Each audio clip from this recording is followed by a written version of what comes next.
Bakit mo ginawa iyon? Pabulong na mariin kong sita kay Hugo. Nasa backseat kami ng kotse ng mami niya at papunta sa amin sa Pikito. Nakasandal siya sa sandalan at sisipol-sipol lang na akala mo inosente at walang ginawang kaabnormalan kanina. Hugo, kinurot ko siya sa tagiliran kaya namilipit siya. Kandausod siya palayo sa akin. Tangina, ba't ba? Ano ba yan, Hugo? Sita ni Mrs. Aguilar na nasa manibela. Si Susie, mami kinurot ako.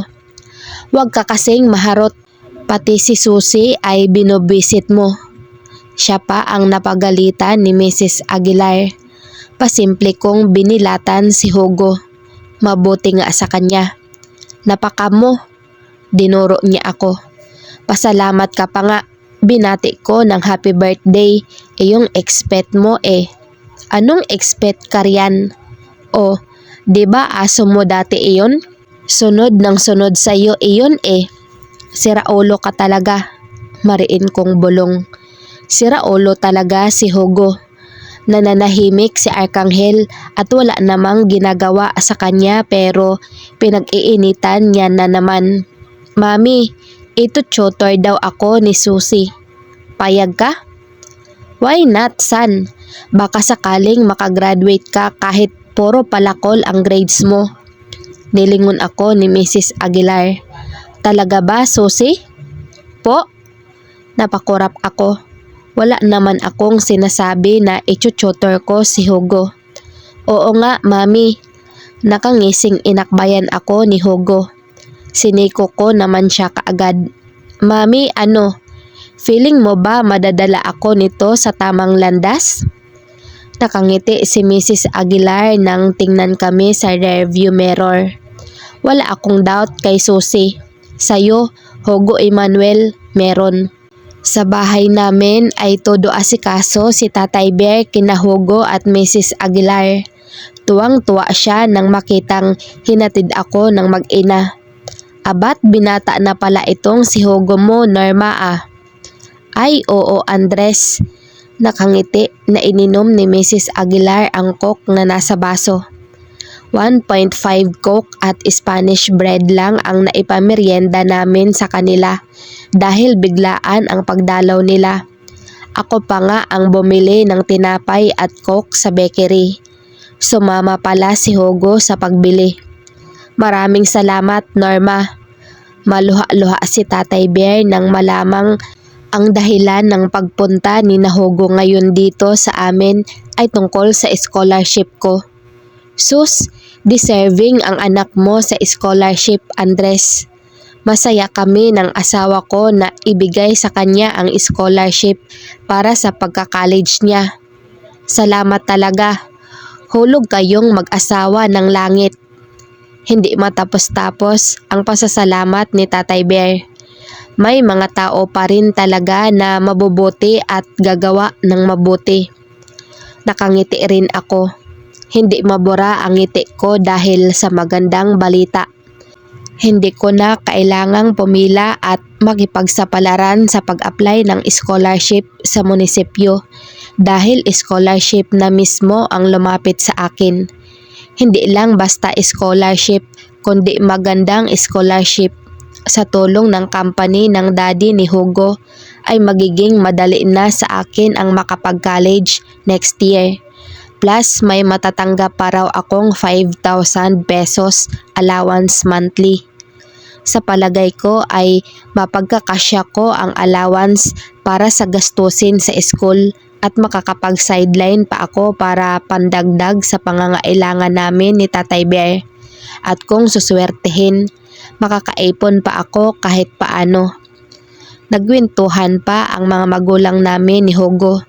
Nakakatuwa na napakabait ni Mrs. Aguilar sa amin ni Tatay Bear kahit pa naging kaibigan lang naman niya ang tatay ko dahil sa minsang naging customer siya sa dati naming hardware. Matanda lang si Hugo ng 2 taon dito kay Susana ko Nakangiting tanong ni Tatay Bear. Nahinto kasi ng 1 taon si Hugo ko. Alam mo na, maligalig to. Mabuti nga at nagtagal na riyan sa gov. Aba, ang hirap ng palipat-lipat ng school. Tumino naman na yata. Ayan nga at graduating na. Oo, Andres, sa wakas, gagraduate na. Kumusta na nga pala kayo ngayon? Sa awa ng itaas ay okay na. Magbubukas ako ng sari-sari store at magpapaload. Iyon magiging kabuhayan namin. Malungkot na napatitig si Mrs. Aguilar sa akin. Kakasya na ba iyon para sa inyo ni Susie? Wala naman akong pagpipilian, di ba? Hindi ko na kayang mamasukan dahil sa kalagayan ng binti ko. Magsisikap na lang ako na mapalaki ang sari-sari store namin, Norma. Sa kabukod sa tindahan at loading ay nagbabalak din akong umextra ng tanggap ng mga sirang appliances. Marunong naman akong mag-ayos. Pero hindi ba sumagi sa isip mo na baka naman? Sumulyap muli si Mrs. Aguilar sa akin. Baka kailangan nyo ang tulong ni Sonia.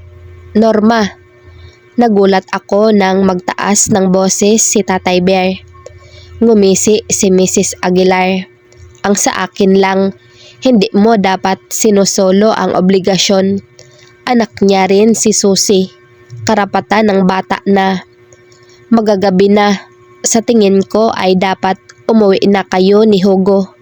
Nakangiting tumayo si Tatay Bear kahit hirap sa kanyang saklay at nagpumilit siyang makalakad. Ihatid ko na kayo sa garahe. Uuwi na, ma'am? Napaangat ang mukha ni Hugo mula sa cellphone niya nang tumayo na rin si Mrs. Aguilar. Bakit? Gusto mo na rito tumira? Sinimangutan siya ng mami niya. Magpapasaway ka lang rito. Napahagalpak naman ng tawa si Tatay Bear. Aba, iho, mananaba ka rito. Tatay Bear naman. Nag-init ang mukha ko nang magtawanan sina Tatay Bear at Mrs. Aguilar. Asus nahihiya ang dalaga ko. Susie, sa isang college lang kayo mag-aaral ni Hugo ko ha. Isusumbong mo sa akin kapag nagbulakbol to. Opo, nahihiyang sagot ko.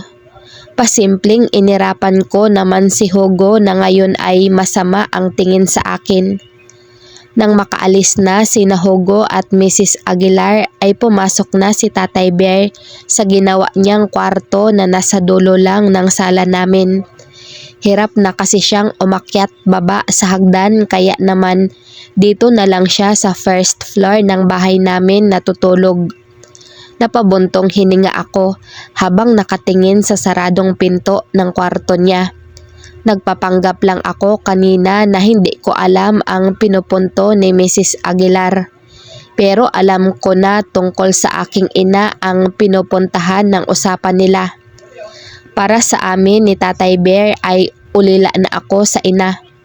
Hindi ko lang maisip kung paanong parang may alam si Mrs. Aguilar sa buhay namin. Ipinilig ko ang ulo ko at umakyat na sa kwarto. Ayoko nang guluhin pa ang utak ko sa kakaisip.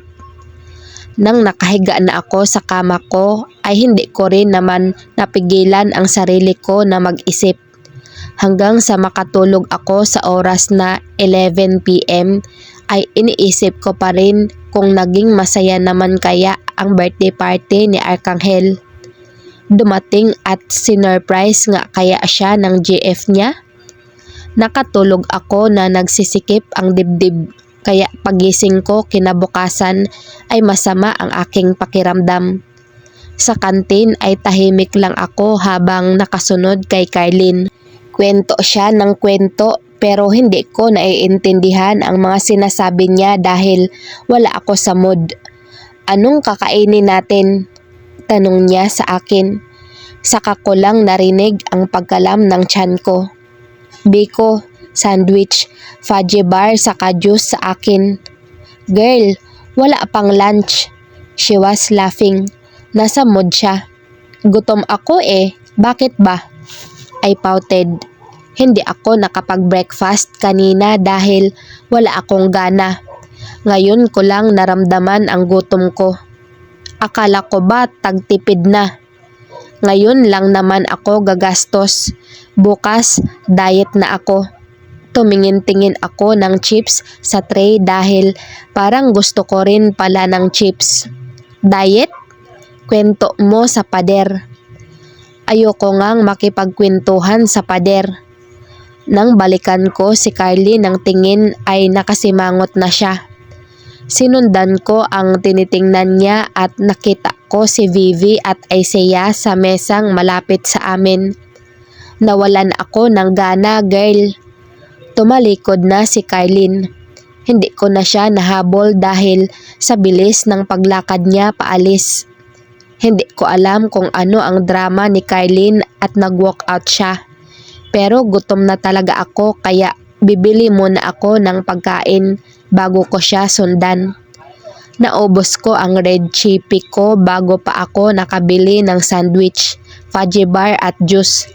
Nagdadalawang isip ako kung hahanap ng table o sa room na itutuloy ang pagkain. Sa huli ay nagdesisyon akong sa room na kumain dahil sa may natanaw ako mula sa kabilang table. Sa table na iyon ay naroon si Arcangel. Hindi siya nag-iisa dahil may kasama siyang babae na hindi naka-uniform. Iyon yata iyong JF niya. Hindi yata estudyante rito ang JF niya dahil naka-civilian ito. Fitted jeans at mustard crop top na pang itaas. Sexy. Pumait bigla ang panlasa ko. Parang hindi ko na yata makakain ang mga pinamili ko. Hindi ko namalayan na medyo matagal na rin pala akong nakatingin sa kanila. Lalo na sa babaeng kasama ni Arcangel na parang familiar sa akin ang mga kilos.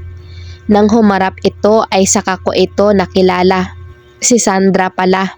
Si Susie ba iyon? Visit, nakita pa ako. Susie! Tumayo pa si Sandra para tawagin ako. Hindi ko alam kung ano ang gagawin. Magkukunwarian ba akong hindi ko sila napansin? Pero nakatingin na sa akin si Arcangel at nakita na rin ako ni Sandra na nakalingon sa kanila. Kaya mukha na lang ako tanga kung iiwas ako. Susie, nandito ka na pala ulit sa Gov. Gusto ko siyang sagutin ng, ikaw, bakit nandito ka pa rin? Graduate ka na ah. Kung hindi lang ako naiilang sa titig ni Arcangel ay baka naitanong ko na talaga iyon kay Sandra. Lumapit siya sa akin at ibineso ako. Hayun, nalagyan tuloy ng cheese ng kinain kong chippy iyong pisngi niya. Ganda mo na, girl. Hinagod niya ako ng tingin. Matagal na akong maganda at mataba. Halika. Wala akong nagawa nang hilahin niya ako paupo sa upuan ng table nila ni Arcangel. Dito ka na kumain. O dami naman niyang pinamili mo. Iyo lang lahat yan? Gusto kong isubo kay Sandra ang buong sandwich na hawak ko. Sama ko na rin iyong fudgy bar. Kumusta? Nakangiti at mukha naman tunay ang pagka-friendly niya. Mabait naman talaga si Sandra eh. Ewan ko ba bakit ayoko sa kanya. Saka nga pala, iba na ang kulay ng braces niya ngayon. Hindi na pink, purple na. Nakakamiss ka. Dati nakakasama pa kita sa mga quizbiz and spelling contest eh. Nagulat talaga ako nang bigla kang mag-transfer noon eh. Saan ka na nag-aaral? Tanong ko dahil wala naman akong ibang masabi. Sa Lasal, Dasma. Dasmariñas pala siya. Ang layo ng Dasma rito ah. Nagka-time pa talaga siya bumisita rito? Kainin mo na yang food mo. Ngiting-ngiti pa rin siya. Hindi akin to. Pinabili lang. Pagsisinungaling ko. Nang mapatingin ako kay Arcangel ay nakataas ang isang kilay niya.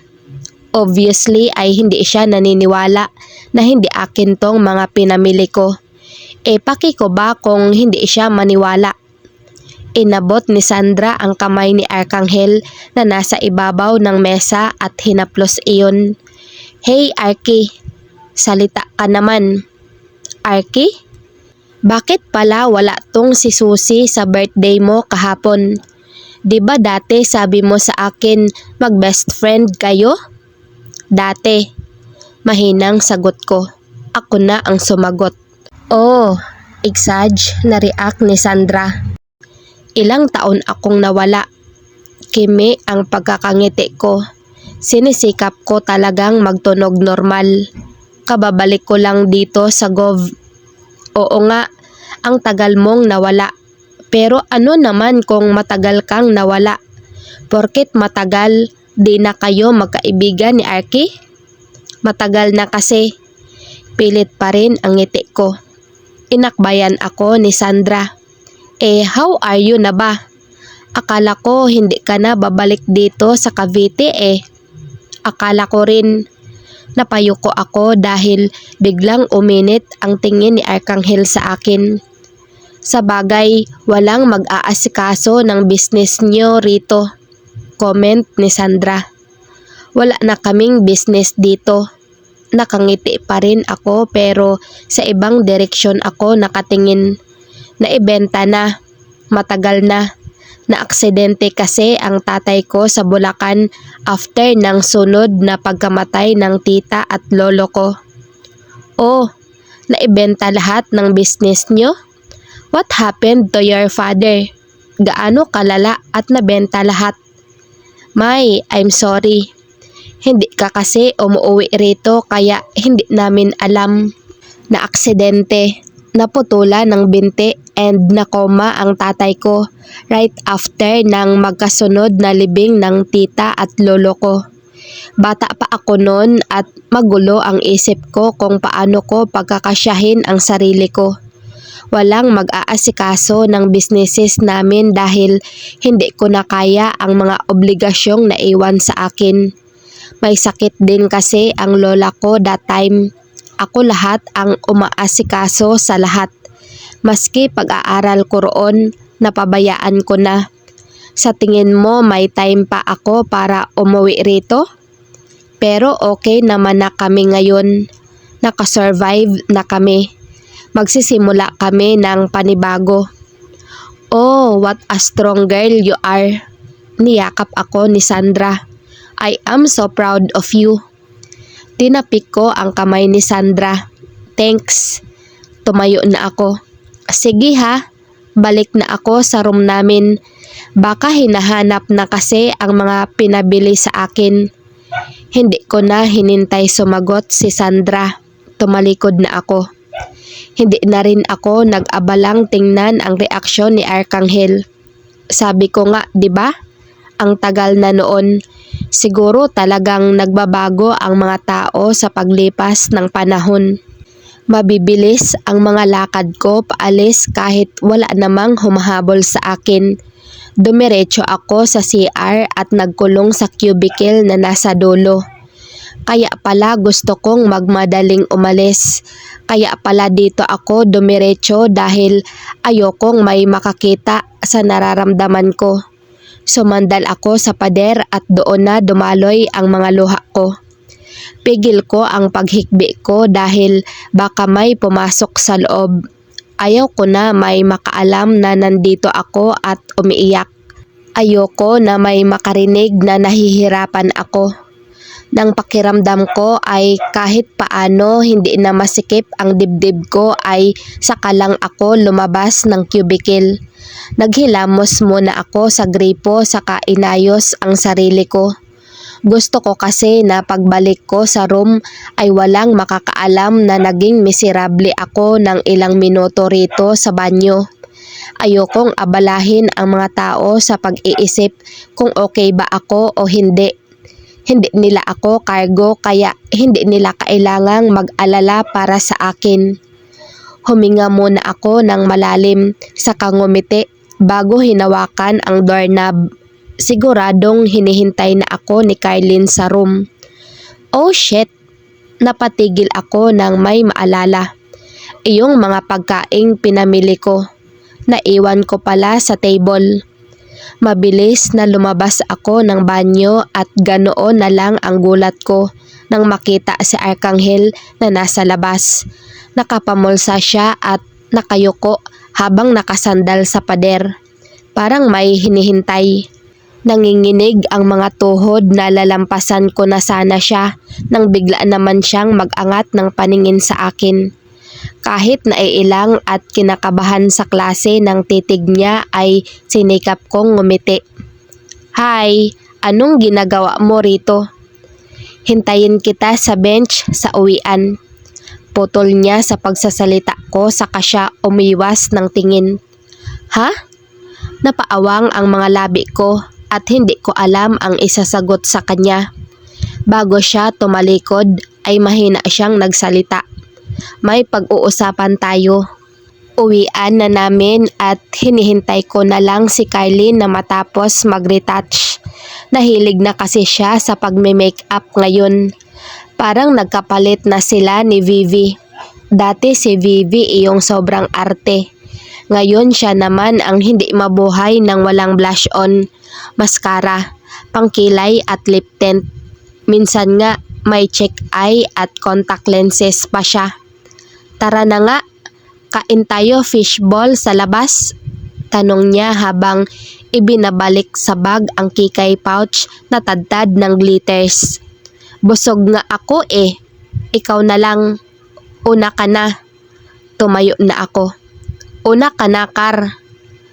Hindi ko masabi sa kanya na may usapan kami ni Arkanghel. "Ano naman, magla-library ka ba? Eh di sama na lang ako." "Chabs." Nanlaki ang mga mata ni Kylene. Huminto si Hugo sa harap ko. "Tara na." "Ha?" May inilabas na susi si Hugo mula sa bulsa ng school pants niya. "Binili ako ni Daddy ng bagong motor. Aerox. Binyagan natin. Tara." Nagpalipat-lipat ang mga mata ni Kylene sa amin. "May usapan kayo?" "Oo, bakit?" Tiningnan siya ni Hugo. "Hindi ka pwede sumama." Umirap si Kylene. "Mabuti kung kakasya tayong tatlo sa Aerox mo." "Pwede naman, sa gulong ka." Hinampas niya si Hugo sa braso. "Tisk, kaya ka pinagpapalit. Pikon ka kasi." Namula ang mukha ni Kylene. "Anong sabi mo?" Tinapik siya ni Hugo sa balikat. "Pag may kotse na ako, sa backseat ka." Hinila ako ni Kylene sa braso. "Susi, wag ka ngang sumama dyan." "Sasama yan." Dinampot na ni Hugo ang bag ko. Nauna na si Hugo sa pinto ng classroom namin, bitbit ang bag ko. Mukhang dalawa pa silang poproblemahin ko kung paano ididispatcha. Sa sobrang nakakatanga ay hindi ako nakapag-react. "Hoy, pakatagal!" Sigaw ni Hugo mula sa labas. "Hay, paano ko ba sasabihing hindi ako sasabay sa kahit sino sa kanila?" "Ikaw kumuha." Hinila lang niya ako at itinulak papunta sa pinto. "Sige na, paparaya na kita dyan kay Hugo. Sa kanya ka na sumabay pero ngayon lang ah. Babawiin kita bukas." Nakatayo si Hugo sa labas at naghihintay. Aabutin ko iyong bag ko sa kanya nang umatras siya. Nalukot na ang mukha ko sa inis. "Akin na iyong bag ko, Hugo. Habulin mo ko." Isinampay niya ang bag ko sa balikat niya saka ako tinalikuran. "Hugo, bag ko sabi." Kandahabol naman ako sa kanya kahit pa ang lalaki ng hakbang niya.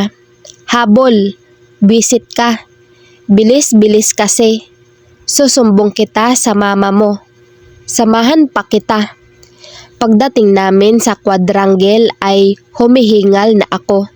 Sinasadya niya talagang magmabilis ng lakad para mapilitan akong maglakad takbo kahit noong pagbaba namin sa hagdan kanina. Wala talagang konsensya. Paano kung nahulog ako? "Sandali."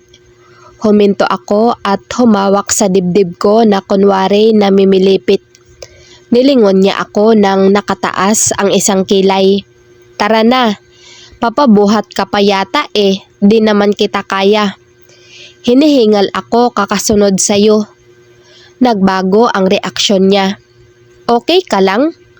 Hindi ako makahinga. Ipinakita ko sa kanya ang paghingal ko. Hindi ako makahinga, Hugo. Di nga. Agad na siyang lumapit sa akin. Hinawakan niya ako sa balikat. Napagod ako sa paghabol sa'yo. Sorry. Humawak ako sa braso niya since nakayuko siya sa akin para alalayan ako. Siguro kung sa ibang pagkakataon ay matatawa ako dahil nagsorry siya sa akin. Paghawak ko sa balikat niya ay bigla kong hinila ang bag ko at saka ko siya itinulak. Nabigla siya kaya napatitig lang siya sa akin. Hugo, pangit.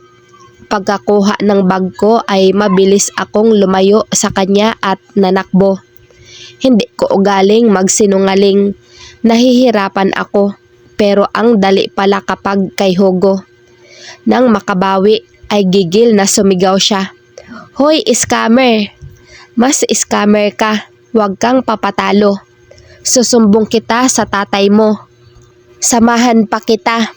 Sigaw ko habang nananakbo. Alog-alog lahat ng fats ko pero hindi ako tumigil sa pagtakbo. Wala na akong pakialam sa itsura ko kung mukha ba akong bolang tumatalbog habang nananakbo. Nang lumingon ako ay namilog ang mga mata ko nang makitang hinahabol niya ako. Nagpapanik na ako dahil mas mabilis siya sa akin. Ang hahaba ng binti niya kaya malamang maaabutan niya ako. Pumasok ako sa room na nakabukas. Nagtataka ang mga estudyante na naglilinis sa loob dahil obviously trespasser ako. Patago, mahinang pakiusap ko. Nagkatinginan sila. Mga cleaners yata sila na naiwan lang sa room. Sumilip ako sa bintana at nakita ko mula roon si Hugo na palingon-lingon at hinahanap ako. Kawawa rin naman kasi pawisan na siya at napapakamot na sa ulo sa inis. Siguro ay nililitsyon niya na ako ngayon sa isip niya. Nagulat ako nang biglang lumabas ang isa sa mga cleaners. Lalaki na malaki ang mga mata at mukhang pasaway. May nagtatago rito. Sigaw niya sa labas. Nagtawanan ang ibang estudyante sa room. Shit. Nandito. May chubby rito. Nakisigaw na rin ang iba at nag-cheer pa. Mga walang hiya. Nang mapatingin si Hugo sa pinto ng room ay sinabayan ko na ng takbo palabas. Salubong ang mga kilay niya nang habulin niya ako. Susana, umuwi ka na. Ayoko sumabay sa'yo. Pangit mo. Kanda bunggo-bunggo na ako sa mga hinahawi kong estudyante sa daan. Sinong pangit? Lagot ka sa akin pag naabutan kita. Malapit na ako sa bench nang matanaw na nakatayo roon si Arkanghel. Nandoon nga siya sa bench. Tila may sariling isip na kusang promeno ang mga paa ko. Nakalimutan ko nang may humahabol sa akin. Napatitig na lang ako kay Arkanghel na ngayon ay nakapamulsa at nakatingin sa malayo. May hinihintay. Bigla ay may nagwawala na namang kung ano sa loob ng dibdib ko. Dinig na dinig ko. Hindi ko maalis ang mga mata ko sa bawat pagkilos niya.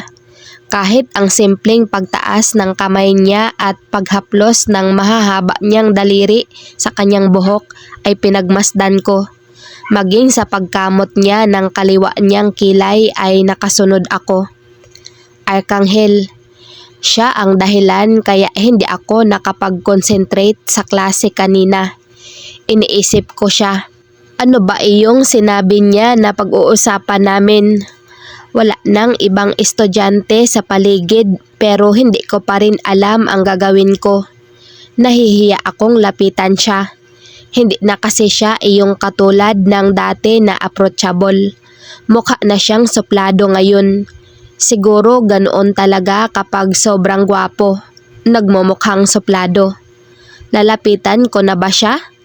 Ano ang unang sasabihin ko sa kanya? Hello ba? My knees were trembling with nervousness when someone grabbed my backpack. Hoy baboy!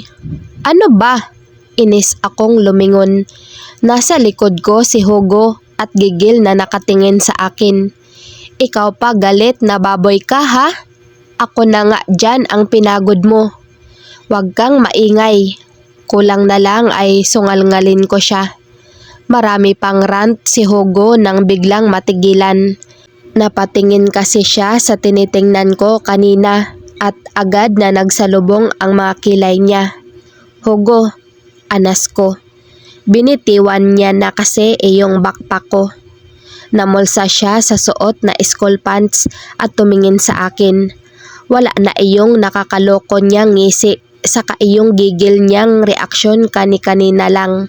Seryoso na lang siya ngayon. Ako naman ang napakamot ng batok. Pero wala akong boni. Wala lang. Ganito lang pala talaga kapag tense. Makakamot mo lahat kahit hindi makate. Tinaasan niya ako ng kilay. Saka siya muling tumingin sa direksyon ng bench. Napatingin din ako. Naroon pa rin si Arkanghel. This time ay umupo na siya sa bench sa kadumi 4. Inaalog niya ang isang paa niya habang nakaupo. Parang naiinip. Napalunok ako. Anghel, uwi na. Dumating si Isaiah at ang isa sa tropa nila. Si Miko Pangilinan. Maya na. Sino ba hinihintay mo? Jowa mo? Ngumisi lang si Arkanghel. Parang may tumusok na matulis na bagay sa puso ko dahil sa pag-react niya sa tanong ni Isaiah. Di darating iyon. Tara na. Angkas na kita pauwi. GF mo? Nakataas ang kilay na tanong ni Arkanghel sa pinsan. Isaiah laugh. Break na kami kaya tayo na ulit. Ano ba yan, nakakasawa ng maging panakip butas kapag nagbe-break kayo ah? Huwag kang mag-alala, mas mahal pa rin kita. I bit my lower lip. Sumasakit ngayon ang puso ko. Itong mga tagpong ito na kasama niya at kabiruan si Isaiah ang isa sa mga namiss ko noong nasa Bulacan ako. Ang dami-dami kong namiss. Di na, mauna ka na. May hinihintay nga ako. Tara na, Isaiah. Hayaan na natin yan at mukhang may booking. Nang umalis na ang dalawa ay naiwan na ulit na mag-isa si Arkanghel. Nakayuko siya at maya-maya ay inilabas ang cellphone niya mula sa bulsa. Sino kaya ang ite-text niya? Iyong GF niya ba? Magkikita ba sila ngayon? Pero ang sabi niya may pag-uusapan kami. Ako ang hinihintay niya at hindi iba. O may usapan din sila. Napakislot ako nang may pumatong sa balikat ko. Pagtingala ko ay siko pala ni Hugo. Ginawa niya akong mesang patungan habang nakapangalumbaba siya. Ano ba? Gigil na sita ko sa kanya. Naghikab lang siya na obviously ay fake. Gusto niya lang ipakita sa aking bored siya. Ganun. Paglingon ko ulit kay Arkanghel ay may lumapit sa kanyang babaeng nakasibilyan, nakaitim na above the knee fitted dress and white flat sandals. Natulala ako nang makilala ang babae. It was again Sandra. Nang mag-angat ng mukha si Arkanghel ay wala akong gulat na nabasa roon. Meaning he was waiting for her. Arky. Nilusob niya agad si Arkanghel at pinanggigilan sa braso. Sorry baby ko, I'm late. Baby ko? Si Sandra ba? Siya ba ang GF ni Arkanghel? Kailan pa? Nang makarinig ulit ako ng paghikab, tiningnan ko si Hugo na nanonood din kina Arkanghel at Sandra. Graduate na yan ah. Narinig kong mahinang sabi ni Hugo. Kilala mo si Sandra? Hindi siya kumibo. Ahead siya ng 1 year sa atin. Nakakalaban at nakakasama ko siya sa mga quiz bee dati. Under kami ni Mrs. Aguilar ng mama mo. Kaya siguro kilala mo. Selos ka? He lazily asked. Ha? Hindi. Maitim singit niyan. Nanlaki yata pati butas ng ilong ko. Bakit alam mo? Imbis sagutin ay mahina niyang tinuktukan ang noo ko gamit ang dalawa niyang daliri. Napatingin na lang ulit tuloy ako kina Sandra at Arkanghel. Nag-uusap pa rin ang dalawa.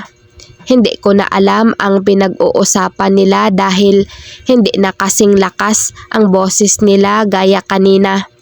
Pangiti-ngiti lang si Arkanghel samantalang si Sandra ay pagkasaya-saya. Nang hilahin na ni Sandra si Arkanghel patayo sa bench ay napatuwid ako. Humiwalay na sa akin si Hugo at nauna na siyang maglakad papunta sa bench. Doon na napalingon sa amin sina Arkanghel at Sandra. Susi, bulalas ni Sandra nang makita ako. Hello. Hindi ko magawang ngumiti. Ang mga mata ko ay diretso lang kay Arkanghel. Diretsong walang emosyon.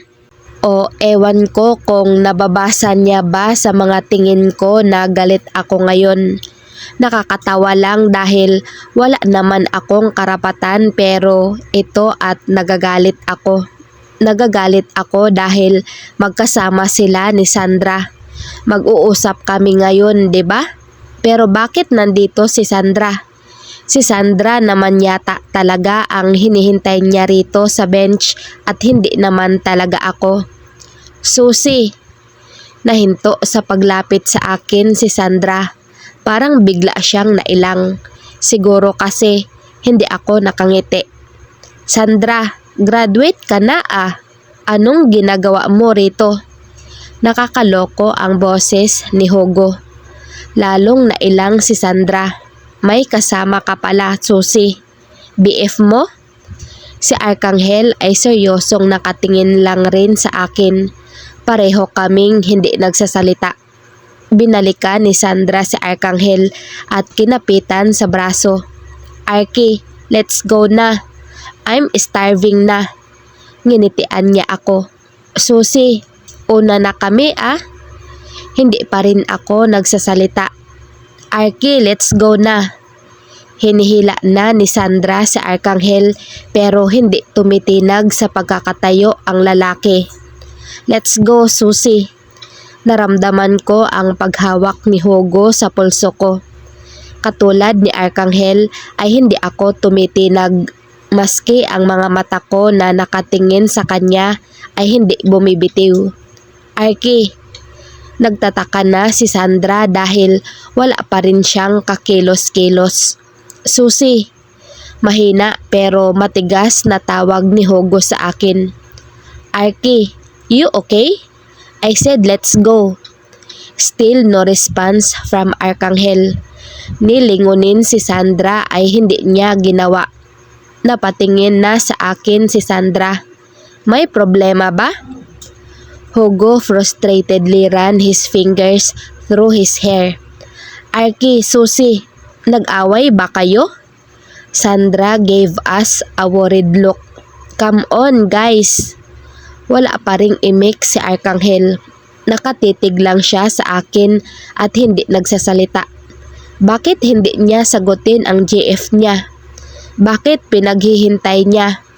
O bakit kaya hindi na lang niya linawin kung bakit para kaming tangang apat dito?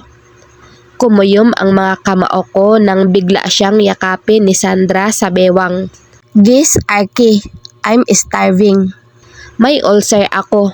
Hindi ako pwedeng malipasan. Tinapik ni Sandra ang mukha niya para mapatingin siya rito. Humigpit ang pagkakatikom ng mga kamao ko. Sobrang higpit na siguradong halos nawawalan na ng kulay ang mga kamay ko. Nasasaktan na ang kamay ko sa ginagawa ko nang bumaba ang pagkakahawak ni Hugo mula sa pulso ko patungo sa nakatikom kong kamao. He gently squeezed my hand to calm me down. Let's go, Susi. Mahinang sabi niya. Napayuko ako. Tara na. Hindi ko na muling tiningnan si Arkanghel o ang reaksyon niya. Nagpahila na ako kay Hugo hanggang sa gate. Kahit noong suotan ako ni Hugo ng helmet ay hindi na ako lumingon pa sa bench. Nakakainis pa dahil hindi ako makasampa ng maayos sa Aerox ni Hugo. Siguro mukha akong tanga kung sakali mang nakatingin sina Arkanghel at Sandra sa akin. Nang umandar na kami ay ipinagpapasalamat ko na hindi na rin nagsalita pa si Hugo. Tahimik lang siya. Hindi siya nangulit o nambuli na good thing because I am not in the mood to talk. Hanggang sa nasa tapat na kami ng bahay namin ay wala siyang imik. Inalalayan niya akong bumaba saka kinuha sa akin ang helmet. Thank you. Pasasalamat ko. Tango lang ang sagot ni Hugo sa kanya na pinaandar paalis ang Aerox.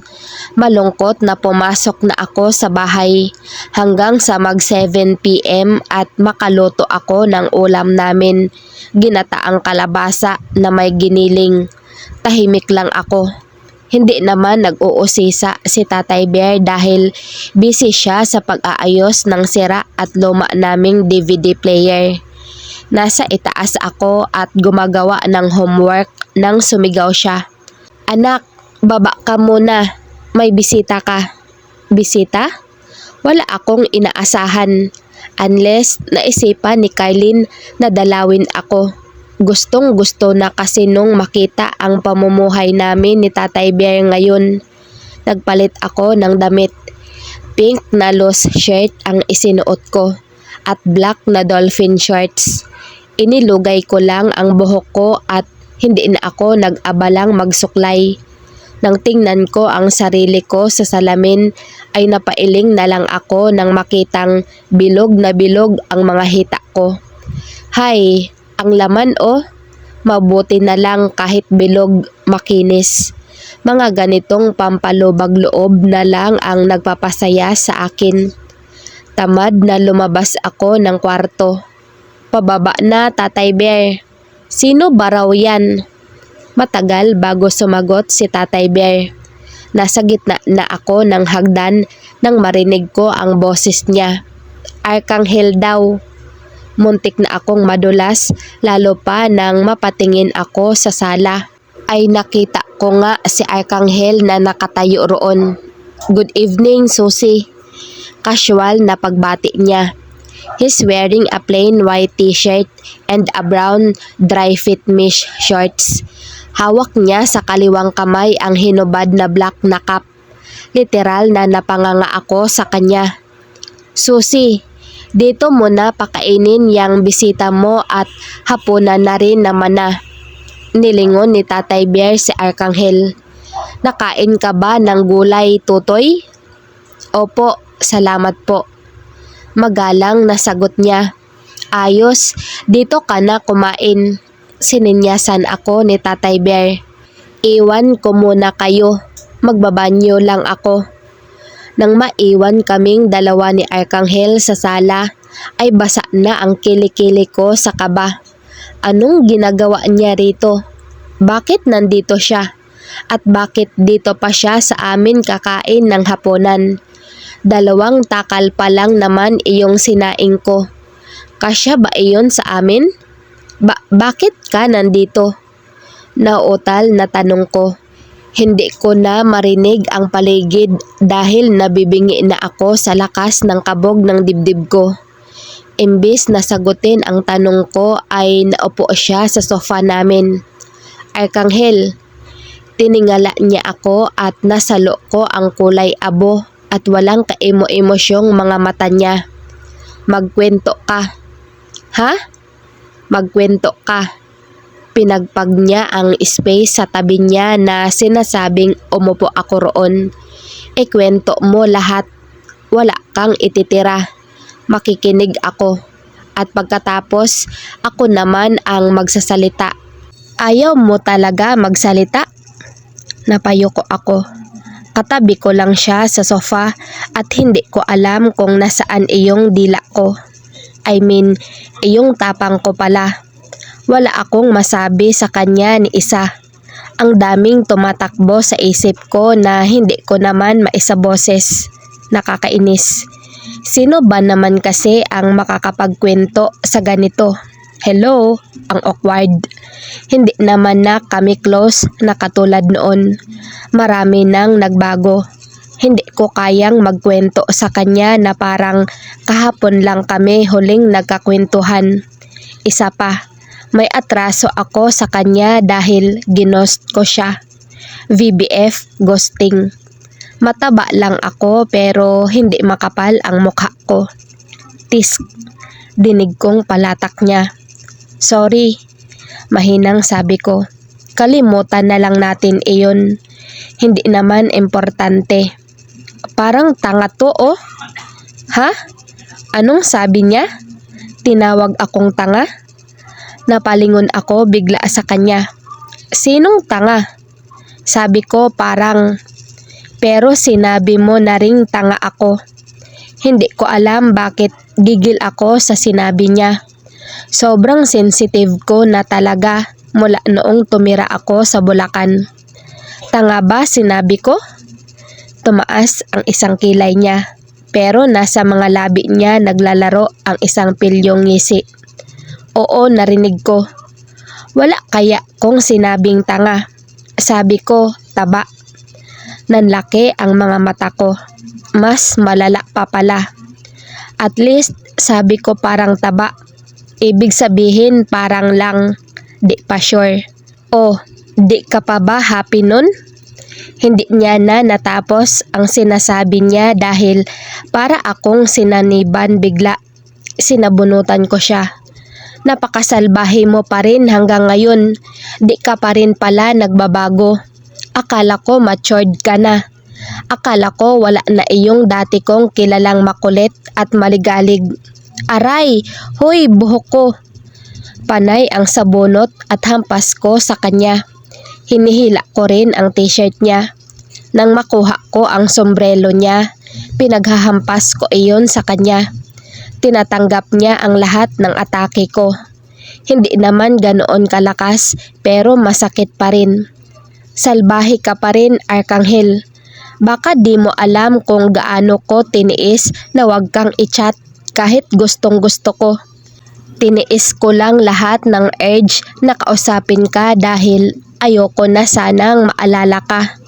Ang dami-dami kong problema noon dahil lahat ng responsibilidad napunta sa akin. Wala na akong time maski sa sarili ko. Pati iyong pag-aaral ko, napabayaan ko na. Sa tingin mo, paano pa kita mapaglalaanan ng panahon para kausapin, ha? Pagod na ako sa maghapon at tulog na lang ang pahinga ko sa hating gabi. At ayoko nang masaktan at makasakit sa tuwing iniisip kong hindi na tayo magkikita pa. Gumaralgal na ang boses ko. Ayokong problemahin mo pa ako. Ayoko nang maging pabigat pa sa'yo o kahit kanino. Kaya minabuti ko na lang na magpanggap na kinalimutan na kita para makalimutan mo na rin ako. Noong una, umiilag-ilag pa siya sa mga atake ko. Pero nitong huli ay hinahayaan na lang niya ako. Ayokong gambalain ka dahil makakalimutan mo rin naman ako. Kaya inunahan na kita. Makakalimutan mo rin naman ako eh. Marami ka pang makikilalang mas mabait, mas matalino at mas maganda. Higit sa lahat, hindi mataba. Kahit ilang VBF magkakaroon ka kaya makakalimutan mo rin na minsan sa buhay mo nagkaroon ka ng very best friend na mataba. Nang mapagod ay saka lang ako tumigil. Napahagulhol na lang ako habang nagsisising nakatingin sa kanya. Napaiyak ako lalo nang makitang nagusot iyong t-shirt niya. Hindi ako makapaniwala sa nagawa ko.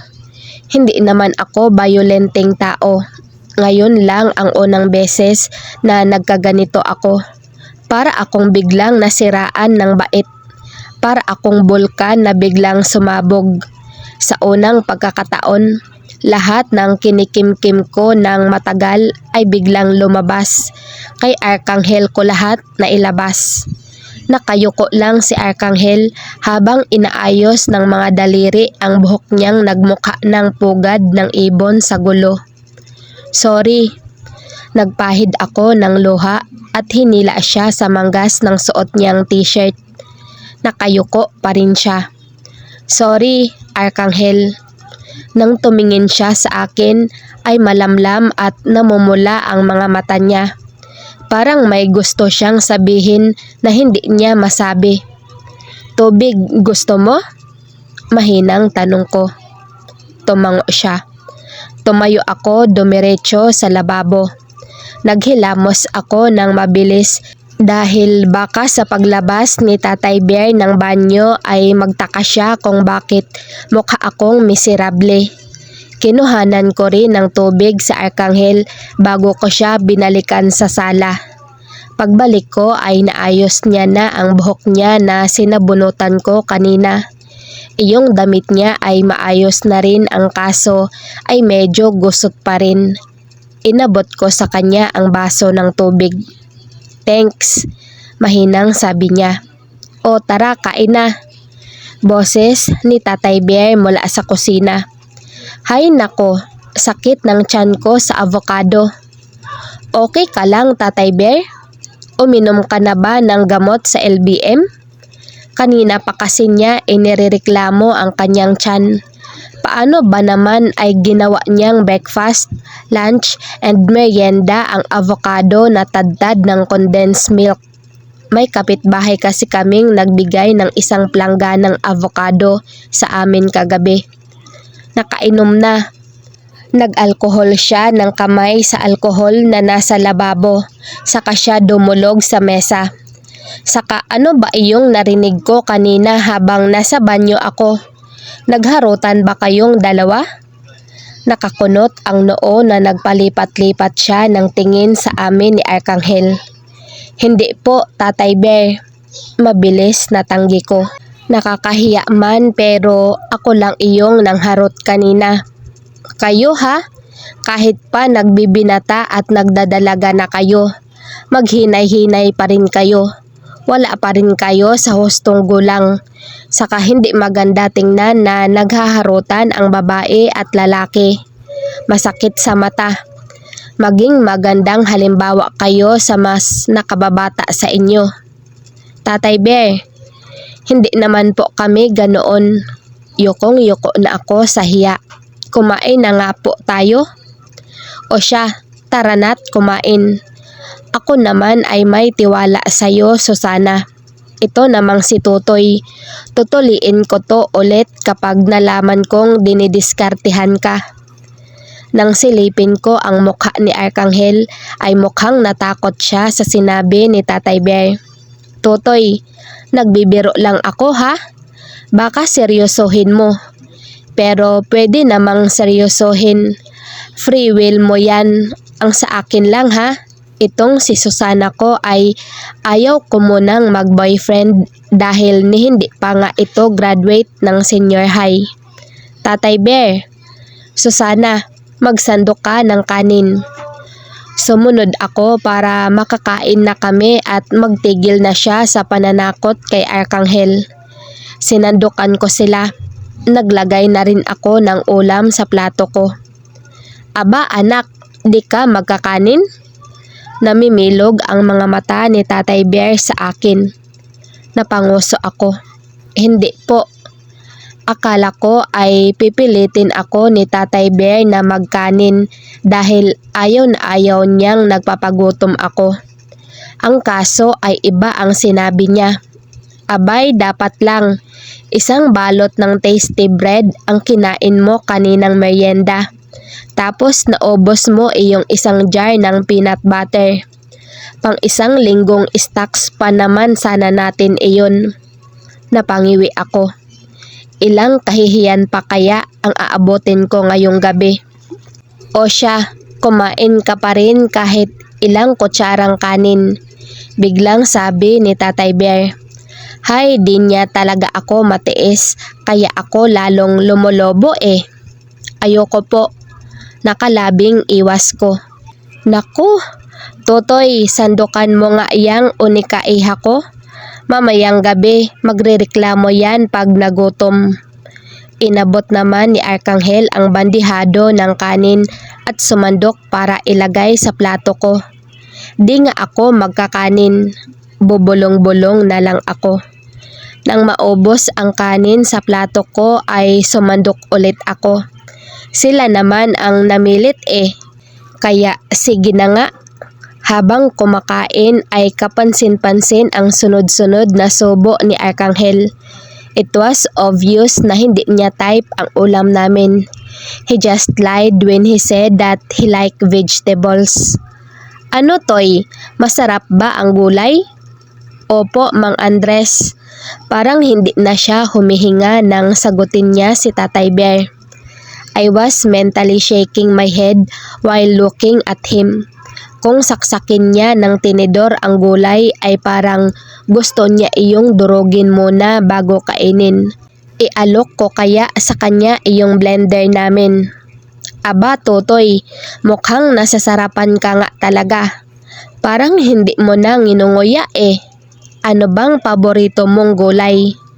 Nahinto si Arkanghel pag murder sa gulay na nasa plato niya. Paborito ko pong gulay, avocado. Muntik ko nang maibuga ang kanin sa bibig ko dahil sa sagot niya. Parang gusto ko tuloy siyang sabunutan ulit. Pechay po pala. Ngingiti-ngiti na lamang si Tatay Bear. Tumulong si Arkanghel sa pagpapatong-patong ng mga plato at pagdadala sa lababo ng mga ginamit sa hapag. Siya ang nagpunas ng lamesa bago siya tawagin ni Tatay Bear. Meron daw itatanong sa kanya kaya sumunod siya sa labas. Habang nasa labas sila ng bahay ay binilisan ko ang paghuhugas ng mga pinagkainan. Nang makatapos ay nagpunas agad ako ng kamay sa tuwalyang nakasabit sa pinto ng ref namin. Kinakabahan ako sa pwede nilang pag-usapan. Hindi naman kasi sila close. Ngayon lang nakapasok dito sa bahay namin si Arkanghel kaya ano naman ang pwede nilang pag-usapan. Nakasalubong ko sa sala si Tatay Bear. Mukhang nakatapos na sila sa kung anumang pinag-usapan nila ni Arkanghel sa labas. Hindi naman siya mukhang galit. In fact, my father was smiling. Lalo tuloy akong na-curious. Nakirot na ang putol kong binti, anak. Sa kwarto na muna ako ha. Pauwiin mo na si Totoy at may pasok pa kayo bukas. Hindi maganda na magtagal pa siya rito at gabi na. Opo. Inabot ko ang braso ni Tatay Bear para tulungan siyang ayusin ang kanyang saklay. Inalalayan ko siya hanggang sa pinto ng kwarto niya rito sa baba. Hindi ko siya iniwan hanggat hindi siya nakakapasok sa loob. Nang maisara na ni Tatay Bear ang pinto ng kwarto niya ay saka lang ako lumakad patungo sa sala. Sinuklay ko ang aking buhok gamit ang mga daliri ko. Naririnig ko ang kabog ng dibdib ko habang palapit ako sa pinto. Sumilip muna ako bago tuluyang lumabas. Nadatnan ko si Arkanghel na nakatayo at nasa loob ng bulsa ng suot na shorts ang mga kamay. Nakasuot na sa kanya ang black cap niya. Hoy Susana, matunaw ako. Napakurap naman ako at pagkatapos ay sumimangot. Yabang mo, pangit mo naman. Oo, payat mo Funny. Nilapitan ko siya at dinuro sa dibdib. Anong pinag-usapan niyo ni Tatay Bear ha? Anong sinabi mo sa kanya? Dinaan ko na lang sa pagtataray ang pagkapahiya sa pagkahuli niya sa pagtitig ko sa kanya. Usapang lalaki iyon. Ano nga? Pinandilatan niya ako. Lalaki ka? Ano nga sabi? Hinila ko ang manggas ng suot niyang t-shirt. Umusod siya palayo. Ano ka ba? Lumuwag na damit ko sa kakahila mo. Inayos niya ang t-shirt na suot. Nagusot iyon dahil sa kaharutan ko kanina. Baka pag uwi ko sa amin, isipin ni na mama na naghasa ako sa daan. Nag-init ang pisngi ko. Ngingiti-ngiti naman siya. Isa, banta ko. Dalawa, pang-iinis niya. Sige, wag mo sabihin. Itago mo. Dalhin mo hanggang hukay. Humalukip-kip ako. Madamot. Pumunta na siya sa gate. Nang lumabas siya ay saka ko napansing may nakaparada sa labas naming matte black Honda Click. Mukhang bago. Motor ko. Tinapik niya ang motor pero sa akin nakatingin. Si Papa ang nagdown. Tulong kami sa monthly. Suma-sideline ako sa resto bar ni na Sandra tuwing Sat and Sun Night. Gitarista. Tumango lang ako. Sandra, GF niya. Okay, tumalikod na ako. Susi. Tamad na nilingon ko siya. Humikab pa ako para makita niyang wala akong gana at inaantok na. Ilang minuto ko siyang hinintay na magsalita. Nanghihina na iyong mga tuhod ko dahil hindi naman ako makaiwas sa mga mata niya. He suddenly said while looking at me, "Hintayin kita bukas sa bench." Bakit? Basta hihintayin kita. Sana pahintay ka ha? May kung anong init na sumisigid sa loob ng dibdib ko ngayon. Parang ganito rin kasi iyong nangyari noon. Iyong huling usapan namin noon. Tanda niya pa kaya iyon? Ang mga kamay ko ay mariing nakakapit sa laylayan ng suot kong t-shirt. Gusto ko siyang habulin bigla para itanong ulit kung bakit. Bakit ko siya hihintayin? Nakasunod ako ng tingin hanggang sa sumakay siya sa motor niya. Bago niya i-start ay napalunok ako sa kinakatayuan. Arkanghel, tawag ko. Napahakbang ako ng isa. Lumingon siya. Nagtatanong ang kulay abo niyang mga mata at meron pang ibang nasa salamin doon na nakakakaba. Napiga ko pa lalo ang laylaya ng t-shirt ko. Ang dila niya ay gumalaw sa loob ng kanyang bibig. Bumukol sa kaliwang pisngi. He was waiting for whatever I'm going to say to him. Wala ka kasing helmet. Sabay kagat ko ng ibabang labi. Napatitig siya sa akin ng matagal. Pagkatapos ay napangiti siya. Bukas meron na. Mag-iingat na ako. May dahilan na para ingatan ko ang sarili ko. Simula bukas. Magdamag kong inisip iyong sinabi ni Arkanghel bago siya umalis. Bakit kung magsalita siya parang baliwala ang lahat sa kanya? Bakit bukas pa siya maghe-helmet?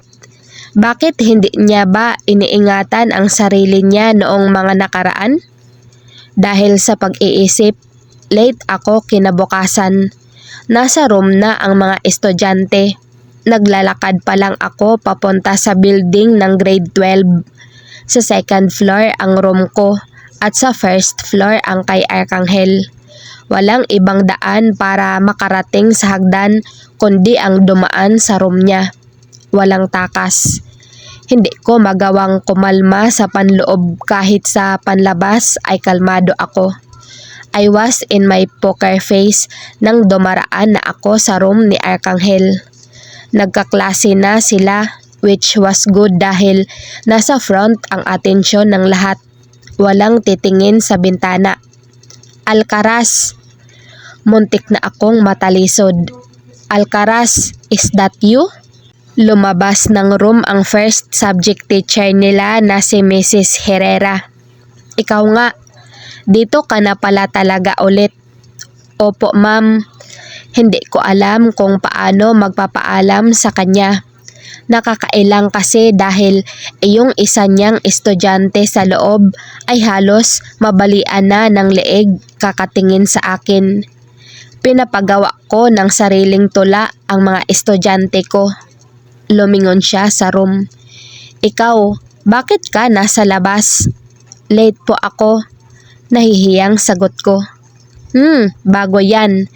Pero minsan lang naman siguro ano? Ngumiti siya. Ang bait-bait talaga ng bukas ng mukha niya. Si Mrs. Maria Ethelinda Herrera ang naging isa rin sa mga coach ko sa mga quizbiz noon maliban kay Mrs. Aguilar. Mabait siya sa akin at oo nga pala, grade 12 Filipino teacher siya. Taga Ecotrend subdivision siya sa may pasong Kamachile 2. Halika na, aakyat din ako. Di ko naibigay iyong baon ni Jillian. Classmate namin ni Kylene ang bunsong anak niya na si Jillian May Herrera. Nilingon niya ang klase. Walang lalabas ha? Babalik ako. Walang magkokopyahan. Babasahin ko isa-isa yan. Napangiti ako. Knowing Mrs. Herrera, babasahin niya talaga isa-isa ang gawa ng mga estudyante, kaya walang makakalusot sa kanya. Koros na sumagot ng yes ma'am ang mga nasa loob, maliban kay Arkanghel na nakasunod ng tingin sa amin ni Mrs. Herrera. Habang naglalakad ay nagkukwento si Mrs. Herrera. Iyong anak kong panganay na si Jordan, graduate na. Sa Lasal Dasma nag-aaral ngayon. First year, architecture. Ikaw, saan ka magka-college? Anong course? Baka sa CVSU Rosario po. Joke. Ayaw ko kasing lumayo kay Tatay Bear kaya nagdesisyon ako na hindi mag-i-enroll sa main ng Cavite State University na nasa Indang Cavite pa. Pagkarating sa room ay humingi ako ng sorry sa teacher namin dahil sa pagiging late ko. Tinawag ko rin si Jillian dahil bibigyan siya ng baon ni Mrs. Herrera. Bakit tinawag mo si Jillian? Usisa agad ni Kylene pagkaupo ko. Sa tabi ko na talaga kasi siya nakaupo. Pinalayas niya na ng tuluyan iyong talagang dapat nakatabi ko rito. Hindi na rin niya pinagbibigyan si Hugo na tumabi ulit sa akin. Sinitsitan ako ni Hugo. Hindi ko nga pinansin kahit pa kapansin-pansin siya dahil siya lang naman ang bukod tanging makapal ang mukha na hindi nakapolo uniform. White t-shirt na Nike ang suot niya. Nasa labas mami niya, si Mrs. Herrera. I answered Kylene's question. Ouch, akala ko kuya niya na iyong nandyan. Si Jordan? Bakit? Kilala pala ni Kylene ang panganay ni Mrs. Herrera? Graduate na iyon, nasa Lasal na. First year architecture daw. Bakit alam mo? Sinamaan niya ako ng tingin. Kwinento ni Mrs. Herrera habang paakyat kami rito kanina. Nililigawan ako nun. Pumasok na ulit si Jillian sa room at bumalik sa upuan niya na nasa likod lang namin. Nagsi-cellphone ito. Palagi itong may ka-text kapag walang klase. Alam ba ni Jillian ang tungkol sa inyo ng kuya niya? Bulong ko kay Kylene. Mabait naman si Jillian pero parang hindi ito natutuwa sa kaibigan ko. Ewan, pakialam ko dyan. Hindi naman siya syusyutain ko kuya niya. Natatandaan ko pa ang ugali ni Jordan dahil madalas siya sa faculty para dalawin ang mami niya noong dito pa siya nag-aaral. Tahimik na estudyante siya. Gwapo pero intimidating. Ganoon siguro kapag seryoso sa buhay. Mai-intimidate ka. Nakapagtataka lang na nagkasundo sila ni Kylene samantalang magkabaliktad ang ugali nila. Mahinang hinila ko ang buhok ni Kylene. Alam mo, ang dami mong lihim sa akin. Marami kang di nakukwento. Katulad naman ng kay Isaiah. Sabay kaming napalingon kay Jillian nang may mahulog na libro sa likod. Kanina ay busy sa phone ang babae. Pero napakinggan yata ang pinag-uusapan namin dahil bahagyang napalakas ang aming boses ni Kylin. Hanapin niya paki ko. Hanggang mag-break time ay hindi ako lumabas ng room. Pinagkasya ko ang sarili ko sa baon kong kanin at corned beef na tinorta sa itlog. Parte na ito ng pagtitipid ko, pagdadayet, at syempre, pag-iwas kay Arkanghel. Palingon-lingon ako sa bintana habang kumakain. Pupunta kaya si Arkanghel dito sa second floor? Baka puntahan ako nun eh. Pero hanggang sa maubos ang pagkain ko ay hindi siya nagpakita. Nakakainis. Teka lang, bakit ba nag-e-expect ako na pupunta siya? Ano namang gagawin niya rito, 'di ba? May mapapala ba siya rito? Baka may iba siyang ginagawa like texting his girlfriend. Malamang. So, sino ako para pag-aksayahan niya ng panahon na puntahan? At isa pang teka lang, di ba umiiwas nga ako kasi nahihiya ako? Bakit inaabangan ko siyang pumunta? Bakit feel na feel ko? Napatingin ako sa hawak kong suklay na kanina ko pa hinahagod sa buhok ko. Hindi ko pa naililigpit ang pinagkainan ko pero nagsusuklay na ako. Ano ba ito? Hoy, puro dandruff na iyong baonan mo. Tumabi si Hugo sa bakanting upuan ni Kylin. Pwede ba? Umalis ka riyan dahil pabalik na si Kylin. Mamaya pa iyon. Nasa baba siya eh. Kausap si Isaiah. Ha? Ang sabi niya, iihi lang siya. Kinatok ni Hugo ang armchair ko. Oh, ba't di mo alam? Magsyota iyon. May nanliligaw kay Kylin. Etyos niya lang iyon. Patay na patay kay Isaiah iyon kaya kunwari syosyota siya ng iba. Malas lang niya dahil si Vivi ang tunay na nagmamay-ari sa puso ni Isaiah. Si Vivi ang may hawak ng corona at unkabogable kahit effortless. Tumawa siya na akala mo naman nakakatawa ang sinabi niya. Nakaramdam tuloy ako ng awa sa kaibigan kong si Kylin.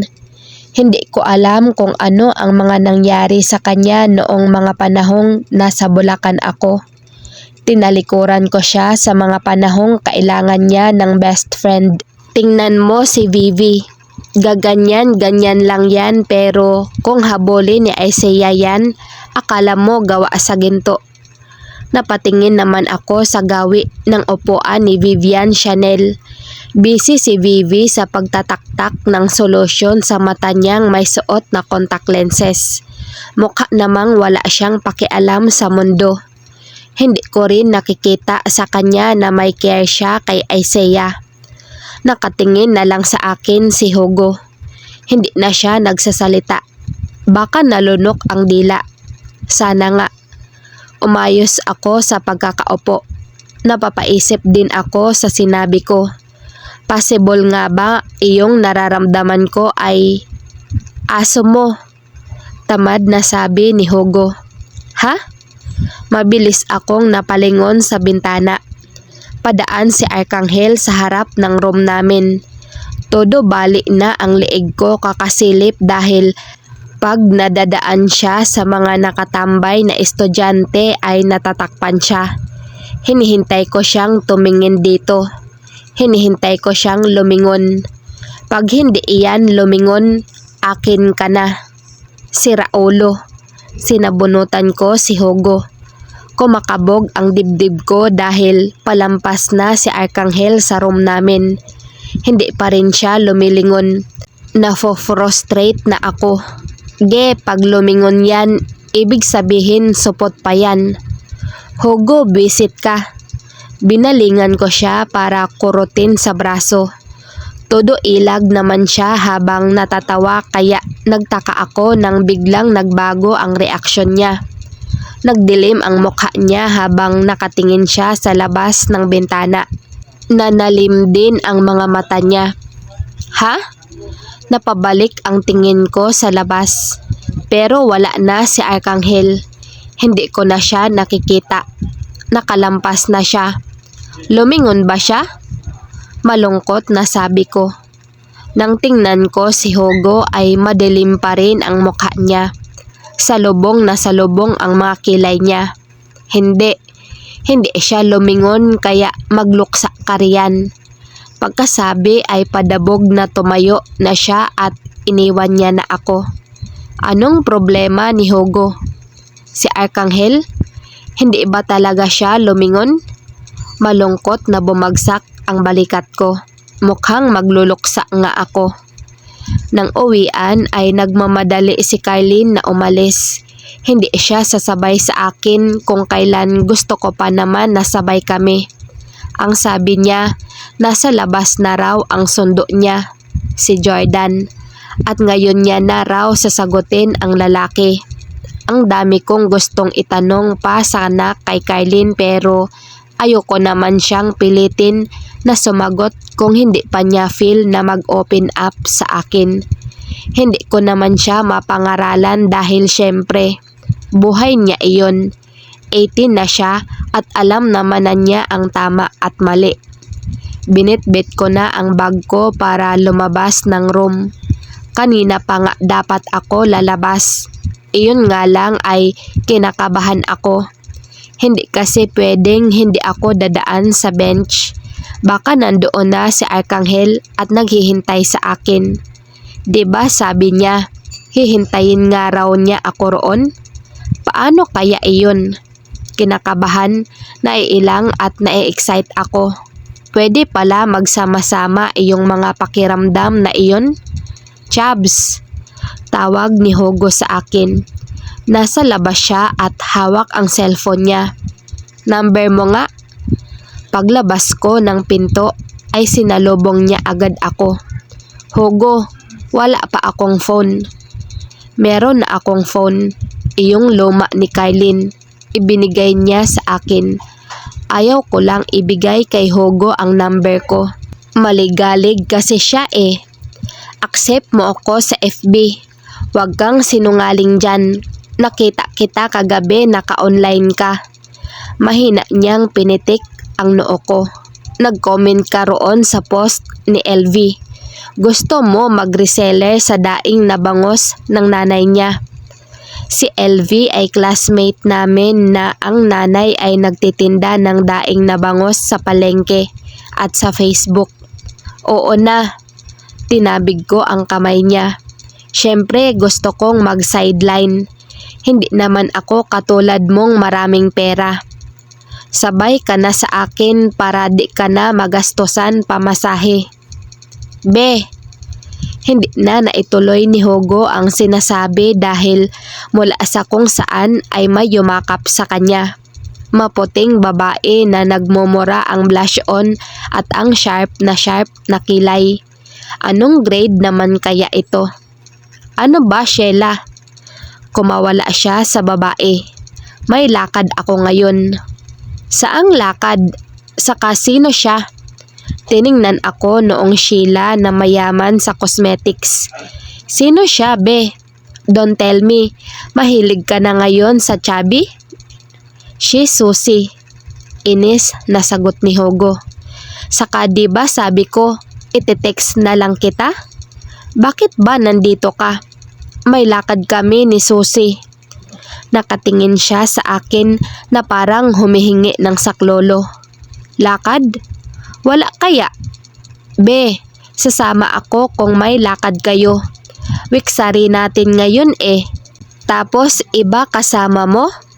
Hindi ako katulad ng ibang ex mo kaya wag mo kong gaganyanin. Palaban si Be. Kawawang Hugo.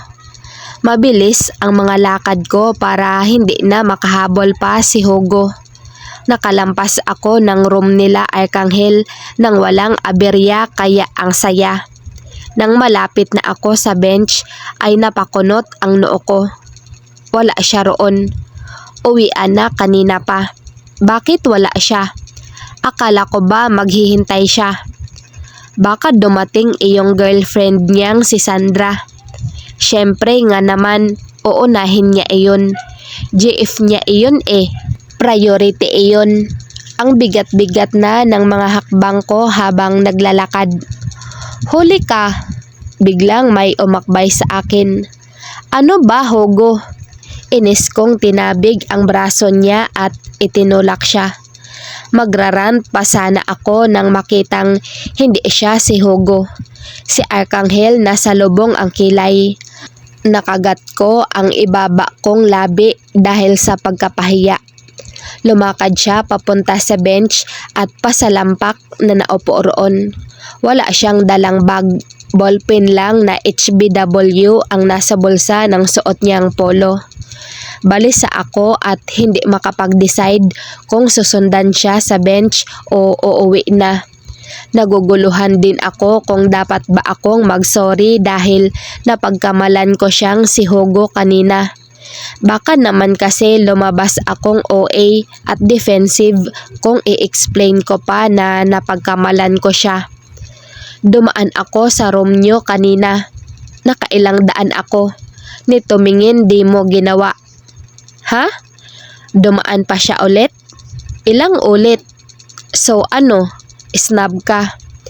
Hindi ko alam na dumaan ka ulit. Hindi ko rin naman alam na ako ang sadya mo kaya ka dumaan. Baka naman kasi hindi ako. Ayokong mag-assume. Baka napadaan lang siya talaga. Ang hirap naman ng ganito. Hindi ko alam ang lulugaran ko.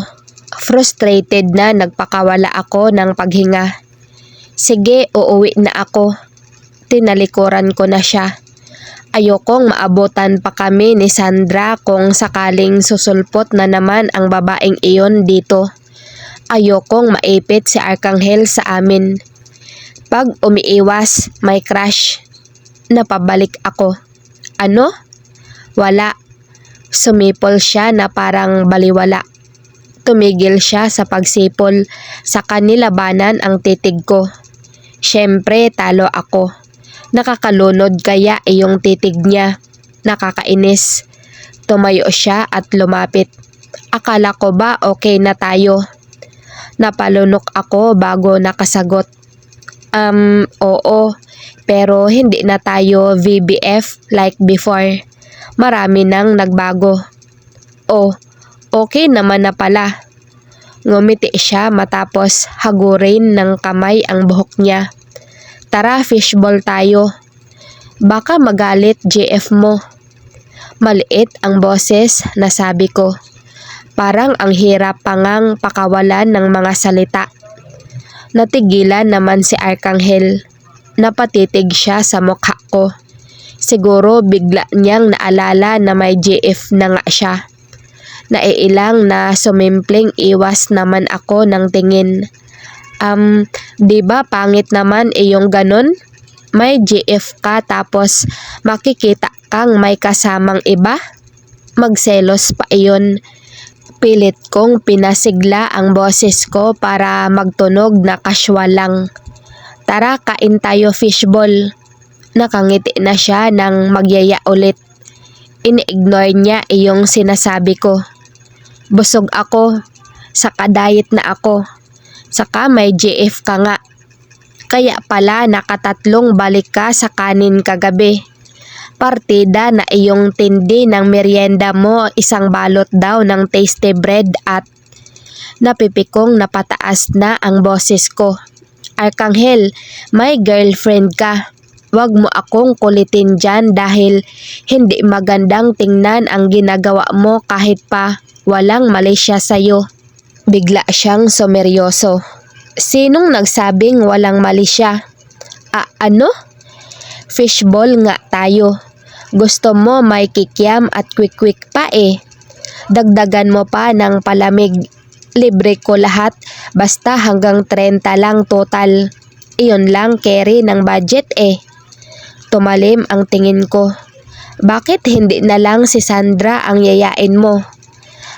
Wala siya kaya ako muna? Nangunot ang noon niya.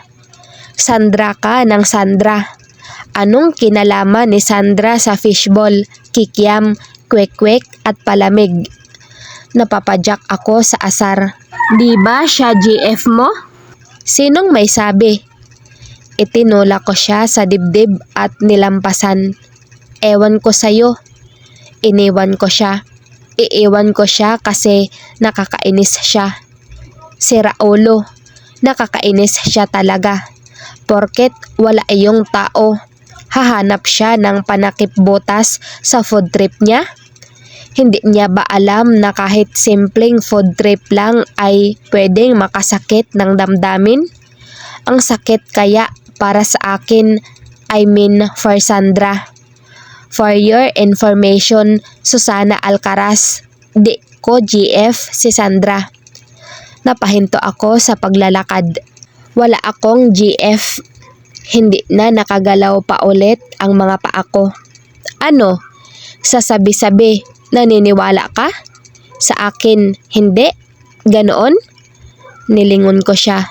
Nakasimangot siya ngayon sa akin. Wala ka pala eh. Naniniwala ka sa chismis, chismosa.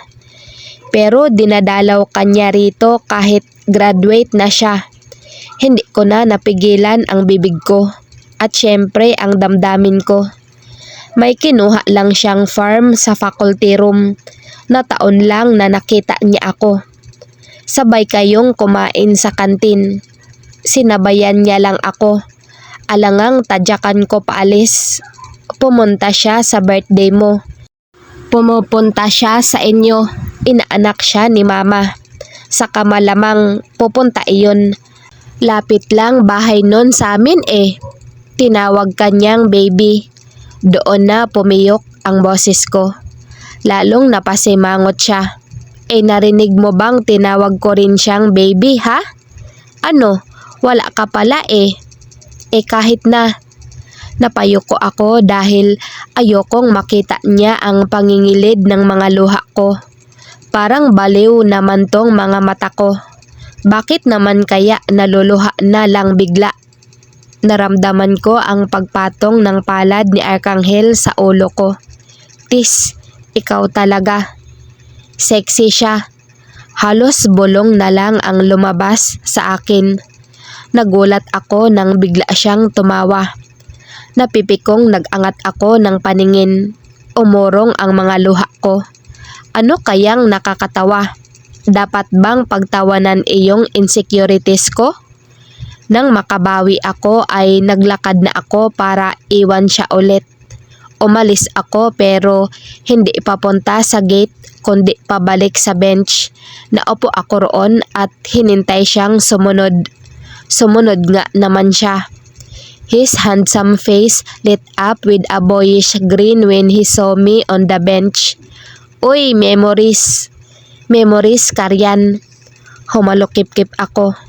Naupo siya sa tabi ko saka sumandal sa bakod na nakadikit sa sementadong bench. May kinuha siya sa tabi niya. Ay, wala pala siyang kinuha. Parang may kinuha lang. Ano nga to? Tanong niya. Tinaasan ko siya ng kilay. Wala naman siyang hawak eh. Pero kung umakting siya, parang may bit-bit siyang kung ano. Nababaliw na ba siya? Hoy, ano nga to? Sinikon niya ako. Wala ka namang hawak eh. Baliw to. Tisk. Inayos niya ang pagkakakalong sa kung anong imaginary na hawak niya. Gitara to. Hina mo naman. Gitara? Saan? Iyong hangin? Kailan pa naging gitara ang hangin? Gitara nga to. Wag makulit. Then he started strumming. Tumango-tango-tango pa siya. Feel na feel ang imaginary guitar. Pati iyong pagkalabit ng mahahaba niyang mga daliri sa hangin. Akala mo may string talaga. Parang tanga talaga. Ano ba para kang sira? Napapatingin kasi sa kanya iyong mga dumaraang estudyante. Hindi naman niya pinansin ang sinabi ko. Tuloy lang siya sa paggitara hanggang sa marinig ko ulit kung gaano kaswabe ang boses niya. Although loneliness has always been a friend of mine. Tumingin siya sa akin. I'm living my life in your hands. People say I'm crazy and that I am blind, risking it all in a glance. That was the same song that we sang together. Nanahimik na ako. Katulad niya ay nawalan na ako ng pake sa mga estudyanteng dumaraan at nawiwirduhan sa pagigitara ni Arcangel sa hangin. And how you got me blind is still a mystery. I can't get you out of my head. Don't care what is written in your history, as long as you're here with me. Hindi maalis ang mga titig niyang nakakapanghina. Arcangel, sambit ko nang ibaba niya ang imaginary guitar. Ngumiti siya sa akin. Welcome back, Susie. I miss you. I miss you. Muntik ko nang mabitawan ang pitsil ng tubig na hawak-hawak ko sa kaliwang kamay nang may tumapik sa aking balikat. Nilingon ko kung sino at sumalubong sa akin ang nakakunot noong si Tatay Bear. Anyari sa'yo, Susana? Kahapon ka pa balisa. Po? Wala po. Mabilis natanggi ko. Kanina ka pa kaya riyan natutulala. Anong oras na? Hindi ka pa naalis. Malilate ka na sa eskwela mo. Sinilip niya pa ang mukha ko. Ano bang nangyayari sa'yo, ha? Ano? In love ka ba? Nanlaki ang mga mata ko. Tatay Bear, wag mo akong matatay-tatay Bear dyan. Iika-ika siyang humila ng upuan sa kalapit na mesa at marahang inupo roon ang sarili. Isinandal niya ang saklay niya sa kanyang tabi. Ano? Sino kinahugo at iyong si Tutoy? Tay Bear, bakit naman Tutoy? Nagkamot ako ng ulo. Saka bakit nasama si Hugo? Hinding-hindi ko magugustuhan iyon. Sira ulo po iyon. Kung gayon ay si Tutoy ang gusto mo? Naman, Tatay Bear, maktol ko. Huling-huli ako at ayokong magsinungaling sa kanya. Hay, bakit ba kasi natutulala kapag in love? I mean, pag may crush. Inaamin kong crush ko si Arcangel. He's also special to me. Kumakabog ang dibdib ko kapag kasama at nakikita ko siya. Saka naiisip ko siya bago ako matulog at tuwing magigising ako sa umaga. At my age, it can be infatuation. Possible rin na mas mabigat pa roon. But it's too early to say that this is love. Ayusin mo lang. Tatandaan mo sana na sa edad mong yan, wala pang permanente. Masyado pang maaga para magmadali sa mga ganyang bagay. Napaisip naman ako sa mga salitang binitawan ni Tatay Bear. Alam ko kapakanan ko lang ang inaalala niya at natatakot lang siya na sa huli ay masaktan ako. Pero hindi naman siguro ako masasaktan ni Arcangel, lalo na kung makakaya kong lagyan ng limitasyon ang sarili ko. I think mas makakabuti na habang hindi pa malalim ang nararamdaman ko para sa kanya, ay dumistansya na muna ako. Hanggang VBF lang. Hanggang BVF lang dahil hanggang doon lang rin naman talaga kami. Humalik na ako sa pisngi ni Tatay Bear saka nagmamadaling lumabas na ng bahay. Nag-beep ang phone ko nang nakasakay na ako sa tricycle. Hugo Emmanuel. Hoy, raketerang mataba. I ignored him. Bahala siya sa buhay niyang bully siya.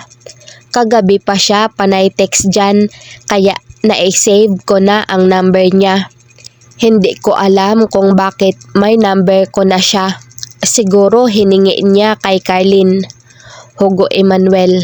Break na kami ni Sheila. Nagselos siya sa'yo.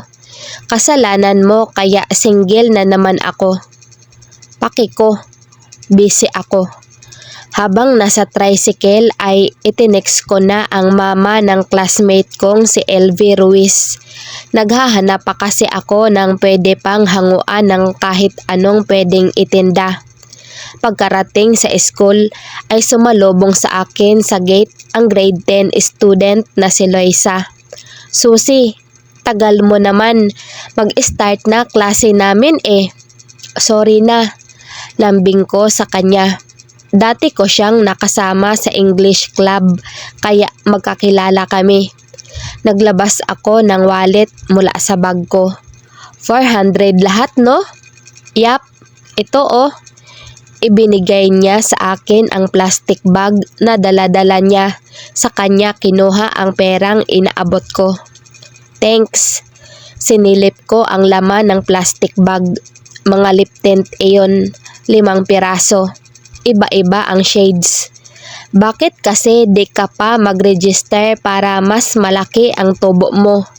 Saka para na rin makakuha ka ng iba pang products namin. Next time, mag-iipon muna ako. For now, hango-hango muna ako." "Sige, basta sa akin ka pa-register ha?" Nagpaalam na siya. Ako naman ay pumunta na sa building namin. Lakad takbo ako dahil nagring na ang bell. Wala nang masyadong estudyante sa daan kaya siguradong nasa room na rin niya ngayon si Arcangel. Dapat matuwa ako dahil hindi ko na siya makikita, pero iba ang nararamdaman ko. Naiinis ako dahil nga sa hindi ko na siya makikita. Pagdaan ko sa room nila Arcangel ay ganoon na lang ang gulat ko nang madatnan siyang nagwawalis sa hallway. Ano na naman kayang drama niya? "Susi," agad siyang huminto sa ginagawa nang makita ako. "Sipag mo naman." Casual na bati ko sa kanya. Ngumiti siya at hindi na nagwalis. "Sa bench mamaya ah." Tumulis lang ang nguso ko saka ako patay mali siyang naglakad palampas sa kanya. "Uy, sa bench mamaya. Hintayin kita." "Bahala ka," sabi ko lang. "Kain tayo fishball mamaya," pahabol niya. Hindi na ako sumagot o lumingon. Pigil ang ngiti ko nang umakyat na ako sa hagdan. Nabura din agad ang pagkakangiti ko nang makitang may nakaupo sa dulo ng step ng hagdan. Nang mag-angat siya ng paningin ay sinimangutan niya agad ako. "Problema mo?" Sita ko sa kanya. Umakyat na ako. Di ka nagre-reply. Tumayo siya at pinalobo ang chewing gum sa bibig niya. Inirapan ko siya at nilampasan na. "Sabay ka maya sa akin." "Ayoko nga." "Sino kasabay mo? Si Clickboy?" Napahinto ako sa paglalakad. Nakataas ang isang kilay ko nang lingunin ko siya. Nakaismid ang labi ni Hugo. "Ayaw mo sa Aerox, gusto mo sa Click?" Wala akong balak sirain ang umaga ko kaya hindi ko na pinansin ang panlalait ni Hugo sa motor ni Arcangel. "Ano yan?" usisa ni Kylene nang makita ang bitbit ko pagpasok ko sa room. Kasunod ko lang na pumasok sa pinto si Hugo.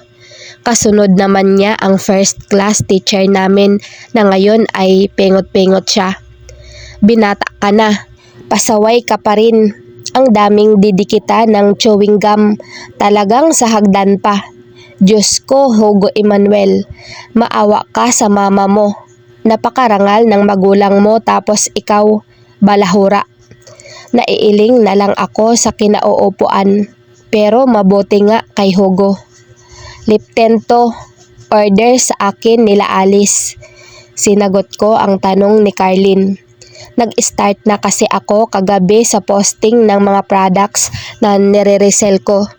Meron akong cosmetics, pang skincare, crop tops, dolphin shorts, bagoong alamang, peanut butter, chicharon and soon daing na bangus. Next week ay magpapaload na rin ako. Taray ah, may customers na agad. Kinuha niya ang plastic bag at tiningnan ang nasa loob. Pa-order din ako nitong mga to. Wala bang tawad sa akin dyan? Best friend naman eh. Best friend nga tayo kaya imbes na tumawad ka riyan, bigyan mo na lang ako ng tip. May kumalabit sa akin mula sa likod, si Desi. May chicharon kang dala? Bulong niya. Nginitian ko siya. Meron, mamayang recess. Siniko ako ni Carlin. Nanlalaki ang mga mata niya. Seryoso? May dala kang chicharon? Inginusok ko ang bag ko na halos pumutok na sa sobrang dami ng laman. Oo, may order kasi sa kabilang room tapos nagdagdag ako ng extra. Just in case lang na may gustong bumili. Kaloka, kaya pala amoy suka ka. Natawa na lang ako sa biro niya. Syempre, biro lang iyon, no? Hello, ang bango ko kaya. Naligo ako ng bench kolonya bago ako umalis sa bahay kanina. Nang recess ay naging busy ako dahil naghatid ako ng orders sa kabilang classroom. Tapos pinaubos ko ang ekstrang chicharon na dala ko. Nang maubos na ang paninda ay nag-Facebook naman ako para i-reply ang mga inquiries. Karamihan ay interesado sa Velvet Dolphin shorts na paninda ko. Inisa-isa kong sinave ang mga details nila matapos senda ng modes of payment rebutal. Sa Saturday ang deliver ko sa malalapit lang. Dumaan sa Arcangel kanina. Ha? Napatigil ako sa pagko-compute sa calcu ng phone ko nang magsalita si Carlin. Sabi ko dumaan ang mo. Hindi na kita tinawag kasi sabi niya, wag ka nang istorbohin. Nakita ka kasi niyang sobrang busy kanina. Napakagat labi ako. Ano ba? Bati na ba kayong dalawa? Feeling close na kasi siya ulit eh. Tumango lang ako at bumalik na sa pagko-compute. Bakit parang naiwas ka roon sa tao? Ano bang naiwas? Kaila ko. Busy ako sa business ko. Busy akong kumita ng pera. Alam mo namang gusto kong makatulong sa tatay ko sa gastusin. Anong kinalaman ni Arcangel sa pagiging busy mo sa pagkita ng pera? Alam kong dumaan si Arcangel kanina noong first break, noong lunch at maging noong last break. Sinadya ko na hindi siya pansinin dahil busy talaga ako sa pagbebenta. I don't need a distraction. Hindi pa time. Umuukil-kil sa isip ko ang sinabi ni Tatay Bear na masyado pang maaga para magmadali. Marami pang mangyayari at marami pang magbabago, kaya dapat mag-focus lang muna ako sa sarili ko, sa pag-aaral ko at sa pamilya ko. Ang kaso, kahit hindi ko pansinin o kahit iwasan ko si Arcangel, pilit pa rin siyang sumisiksik sa isip ko. Kahit nga rito sa calculator ay mukha niya ang nakikita ko. Uwian nang lumapit si Vivi sa akin. Bakit? Tiningala ko siya dahil nakaupo pa ako at busy na naman sa pagsiselfone nang lumapit siya. Magkano iyong crop top na pinost mo kagabi? Iyong color violet na Sailor Moon ang print. 250. Kaso tatanong ko pa if available pa ha? Mabenta kasi iyon. Okay, text mo na lang ako. Ibinigay niya ang number niya sa akin. Saka kapag may bago ka, tell me. Basta crop tops, G ako. Sige. Isinave ko ang number ni Vivi. Ang saya ko dahil may bago akong customer. Nakakatuwa kasi ngayon lang kami nagkausap na dalawa. Mabait naman siya. Pagkaalis niya ay saka naman bumalik si Carlin. Halos magbuhol ang mga kilay niya nang maupo sa tabi ko. So, ano iyon? Customer. Hindi siya nagsalita. I sighed. Carlin, about Isaiah. Iniligpit ko na ang mga gamit ko. Kapag ready ka nang magkwento about him, nandito lang ako ha? Naupo siya sa tabi ko. Sus, wala na iyon. Saka diba may BF na ako ngayon? Si Jordan. Lumakad na siya paalis. Nakasalubong niya pa sa pinto ng classroom si Jillian na sister ng bago niyang boyfriend. As usual, hindi naman sila nagpansinan. Mukhang busy rin sa buhay si Jillian. Kung hindi ako nagkakamali, may boyfriend na rin ito. Nakita ko kasi ito noong nakaraan na may sumundo rito isang beses. Isang gwapong lalaki na naka-uniform ng pang DLSU. Hindi nakaligtas sa mga mata ko ang malagkit na tinginan ng mga ito sa isa't isa. Parang lahat yata ay may love life na. Okay lang naman ako. Humihinga. Tumayo na rin ako at lumabas na ng room. Hoy, Chabs! Humarang si Hugo sa akin sa hallway. Sabay tayo. Hintayin mo lang ako. May inuutos pa kasi sa akin si Mami. Oh, saan Bimo? Isa pa itong si Hugo. Hindi rin nawawala ng babae. Selos ka? Utot mo. Nilampasan ko siya. Hoy, pa-order ng penguin shorts. Engot, walang ganun. Hindi ko na siya nilingon pa. Mabilis na ang mga lakad ko paalis. Hindi naman talaga o-order si Hugo. Papansin lang siya. Hindi naman siya magsusuot ng penguin shorts. I mean, dolphin shorts. Malabo ring iregalo niya sa Benya dahil nga break na sila. Sa bench ay natanaw ko na agad si Arkanghel na naghihintay. Nakasimangot siya at mukhang naiinip na. Nang makita niya akong parating ay saka lang umaliwalas ang mukha niya. Hay, ang gwapo talaga ng VBF ko. Tapos heto at ngingiti-ngiti pa siya. Tis, paano ko ba siya iiwasan? Susi, kanina pa ako rito. Ang tagal mo naman. I don't care. Inirapan ko siya at lalampasan sana ang kaso ay humarang siya agad sa daan. Ngiting-ngiti pa rin siya. I don't care who you are. Kanta niya. Who you are. Second voice ni Isaiah na nasa likod ko na pala. Napangisi si Arkanghel at kinawayan ang pinsan saka tinuloy ang pagkanta. I don't care where you're from. Parang mga sira. Where you're from. Second voice ulit ni Isaiah. What you did as long as you love me. Nabubura ang inis ko sa ganda at lambing ng mga boses nilang magpinsan. What a combination. Who you are, where you're from, don't care what you did, as long as you love me. Yeah. It was Isaiah's turn to finish the song. Napaupo na ako sa bench at silang dalawa naman ay nasa harapan ko. Parang mga sira sila. Nakakainis. Parang hinaharana ako. Hindi ko natuloy mapigil ang ngiti ko pero tipid pa rin. Gusto mo fishball? Tumabi sa akin si Arkanghel.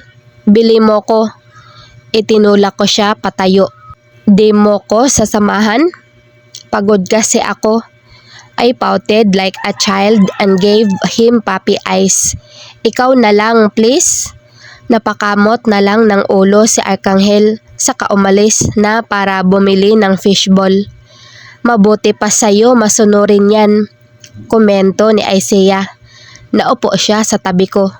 Sa bahay nila, kailangan pang atakihin sa puso ang mama niyan bago yan sumunod sa utos. Ngingiti-ngiti lang ako. Nang makitang malayo na si Arkanghel ay saka ko hinarap si Isaiah. Sinadya ko talaga na maiwan kaming dalawa para matanong ko siya ng seryoso. Isaiah, magtapat ka nga. Anong ginawa mo sa kaibigan ko? Sumandal siya at lumingon sa akin. Kay Arkanghel? Wala Kinurot ko siya sa braso.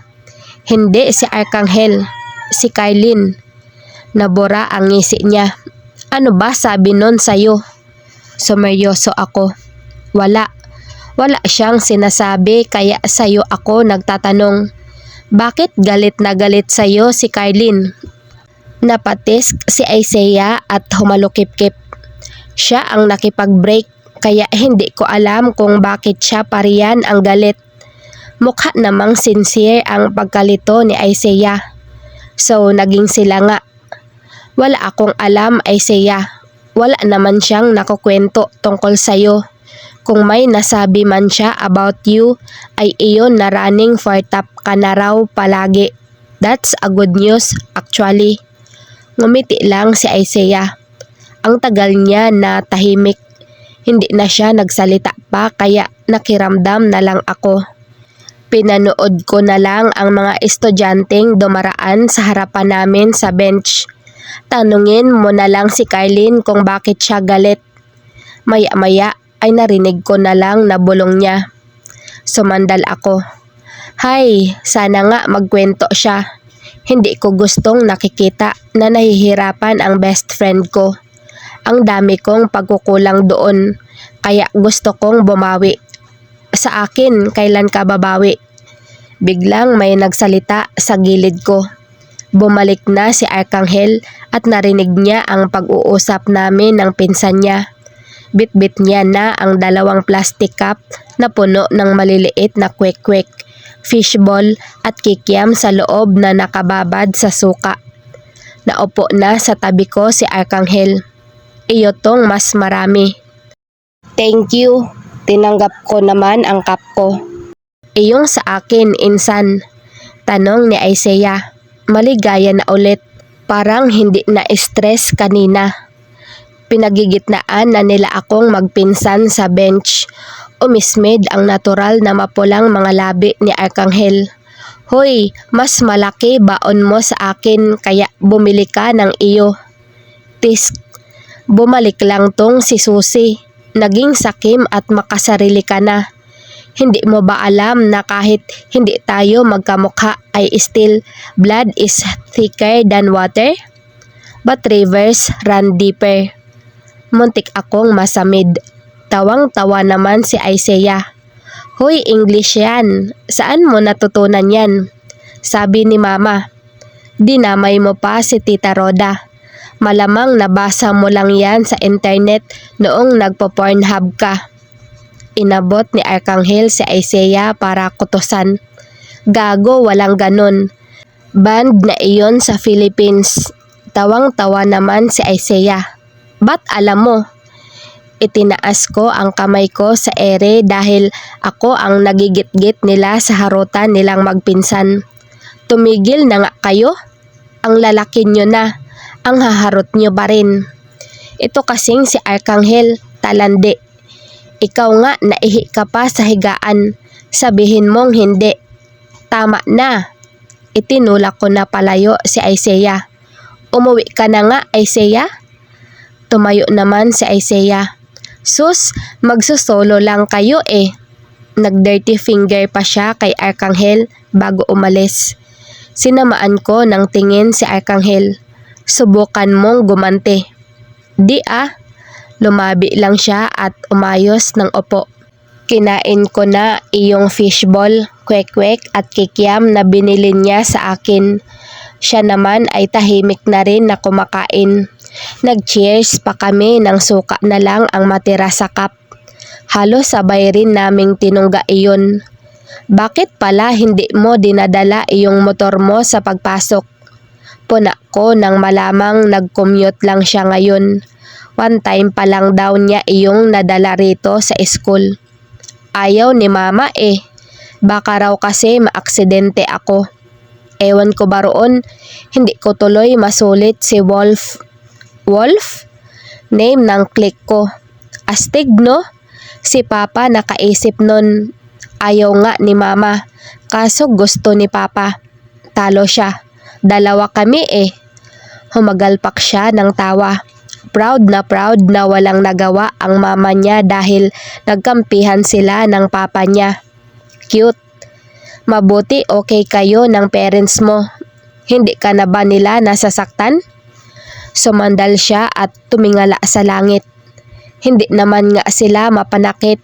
Gigil lang sila kapag nababalitaang nagbubulakbol ako at napapabayaan ko ang pag-aaral ko. Mataas kasi pangarap nila sa akin eh. Gusto nila makatapos ako at mag-abroad.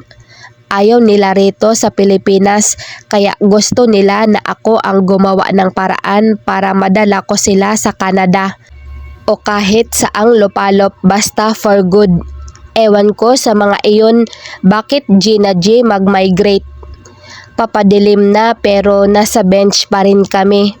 Kaunting-kaunti na lang ang mga estudyante. Hindi pa rin kami tumitinag ni Arkanghel. Kahit hindi na kami nagsasalita.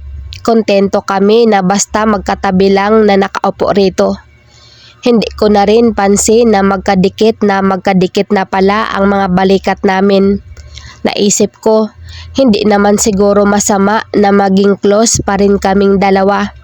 Basta maging responsable at alam namin ang limitasyon. Wala naman sigurong magiging problema. Maya-maya ay nagsalita ako. Pag nasa Canada ka na, sulatan mo ko ha? Ay hindi. Tiningnan ko siya ng matalim. Bakit naman? Ngumisi siya. Sasama kita eh. Bakit mo naman ako isasama? Hindi ko maawat sa pagngiti ang mga labi ko. Siyempre mamimiss kita. Kaya magpapayat ka na para magkasya ka sa maleta. Nabura ang saya ko at napalitan agad ng pagkaasar. Hinampas ko siya sa braso. Kailan ka ba magsiseryoso? Nagiging dreamy na ako tapos babisitin niya na naman ako. Nakakapiko na. Joke niya lang talaga ay yung pamisterious at snub effect niya noong una. Abnormal pa rin talaga siya. Hindi ba niya alam na handa na akong baliwalain ang una kong plano na iwasan siya? Na handa na akong mas maging malapit sa kanya? Hindi ko kasi talaga siya matiis. Seryoso naman ako sa'yo ah. Arkanghel, dumidiga ka. Hindi mo ba alam iyon? Pinaningkitan ko siya ng mata. Bakit may magagalit ba? Natahimik ako. Iyong ganitong tanong, ano ang ibig sabihin niya roon? Kinakabahan ako sa mga susunod niyang sasabihin. Ito na yata iyong mga napapanood ko sa K-drama. Iyong babanggitin ng ibang karakter na pinagsisilosan tapos biglang magtatapat na. Kinakabahan ako. Kaya ba ng puso ko ang tensyon? Si Hugo ba? There, he said it. Hinaharangan ko ang tunay kong emosyon nang kunwari ay baliwala akong magtanong. Ano namang kinalaman ni Hugo rito? Ito na ba iyong sasagutin niya ang tanong ko ng isang possessive answer? Kinakabahan tuloy ako habang hinihintay siyang magsalita para lang ma-disappoint sa huli. Wala. Kabanas iyong motor niyang Aerox eh. Taob iyong click ko. And here we go again. Visit. Mas humble ka naman sa kanya ng 10%. Nanggigigil na ako sa kanya. Sino mas gwapo sa amin? Wala. Pareho kayong pangit. Labo mo, girl. Ayawan na. Arkanghel. Kinukuyakoy niya ang mga paa niya. May itatanong ako. Seryoso to. Nanliligaw ka ba? Binigla ko na dahil baka magbago pa ang isip ko at hindi ko pa masabi. Napatingin siya sa akin. Hindi. Bakit mo nasabi? Ouch! So this is the answer. Ang sakit ng pagkapahiya ko. Masyadong nag-assume. Masyadong nagandahan sa sarili. Hindi ako makatingin sa kanya dahil hiyang-hiya ako. Hoy, ba't mo natanong? Siniko-siko niya ako. Inalis ko muna ang bara sa lalamunan ko bago ako nagsalita. Natanong ko lang, ang harot-harot mo kasi. Mabuti na lang hindi ko siniseryoso mga biro mo pero hindi ka dapat ganoon. Susi, hindi kita nililigawan.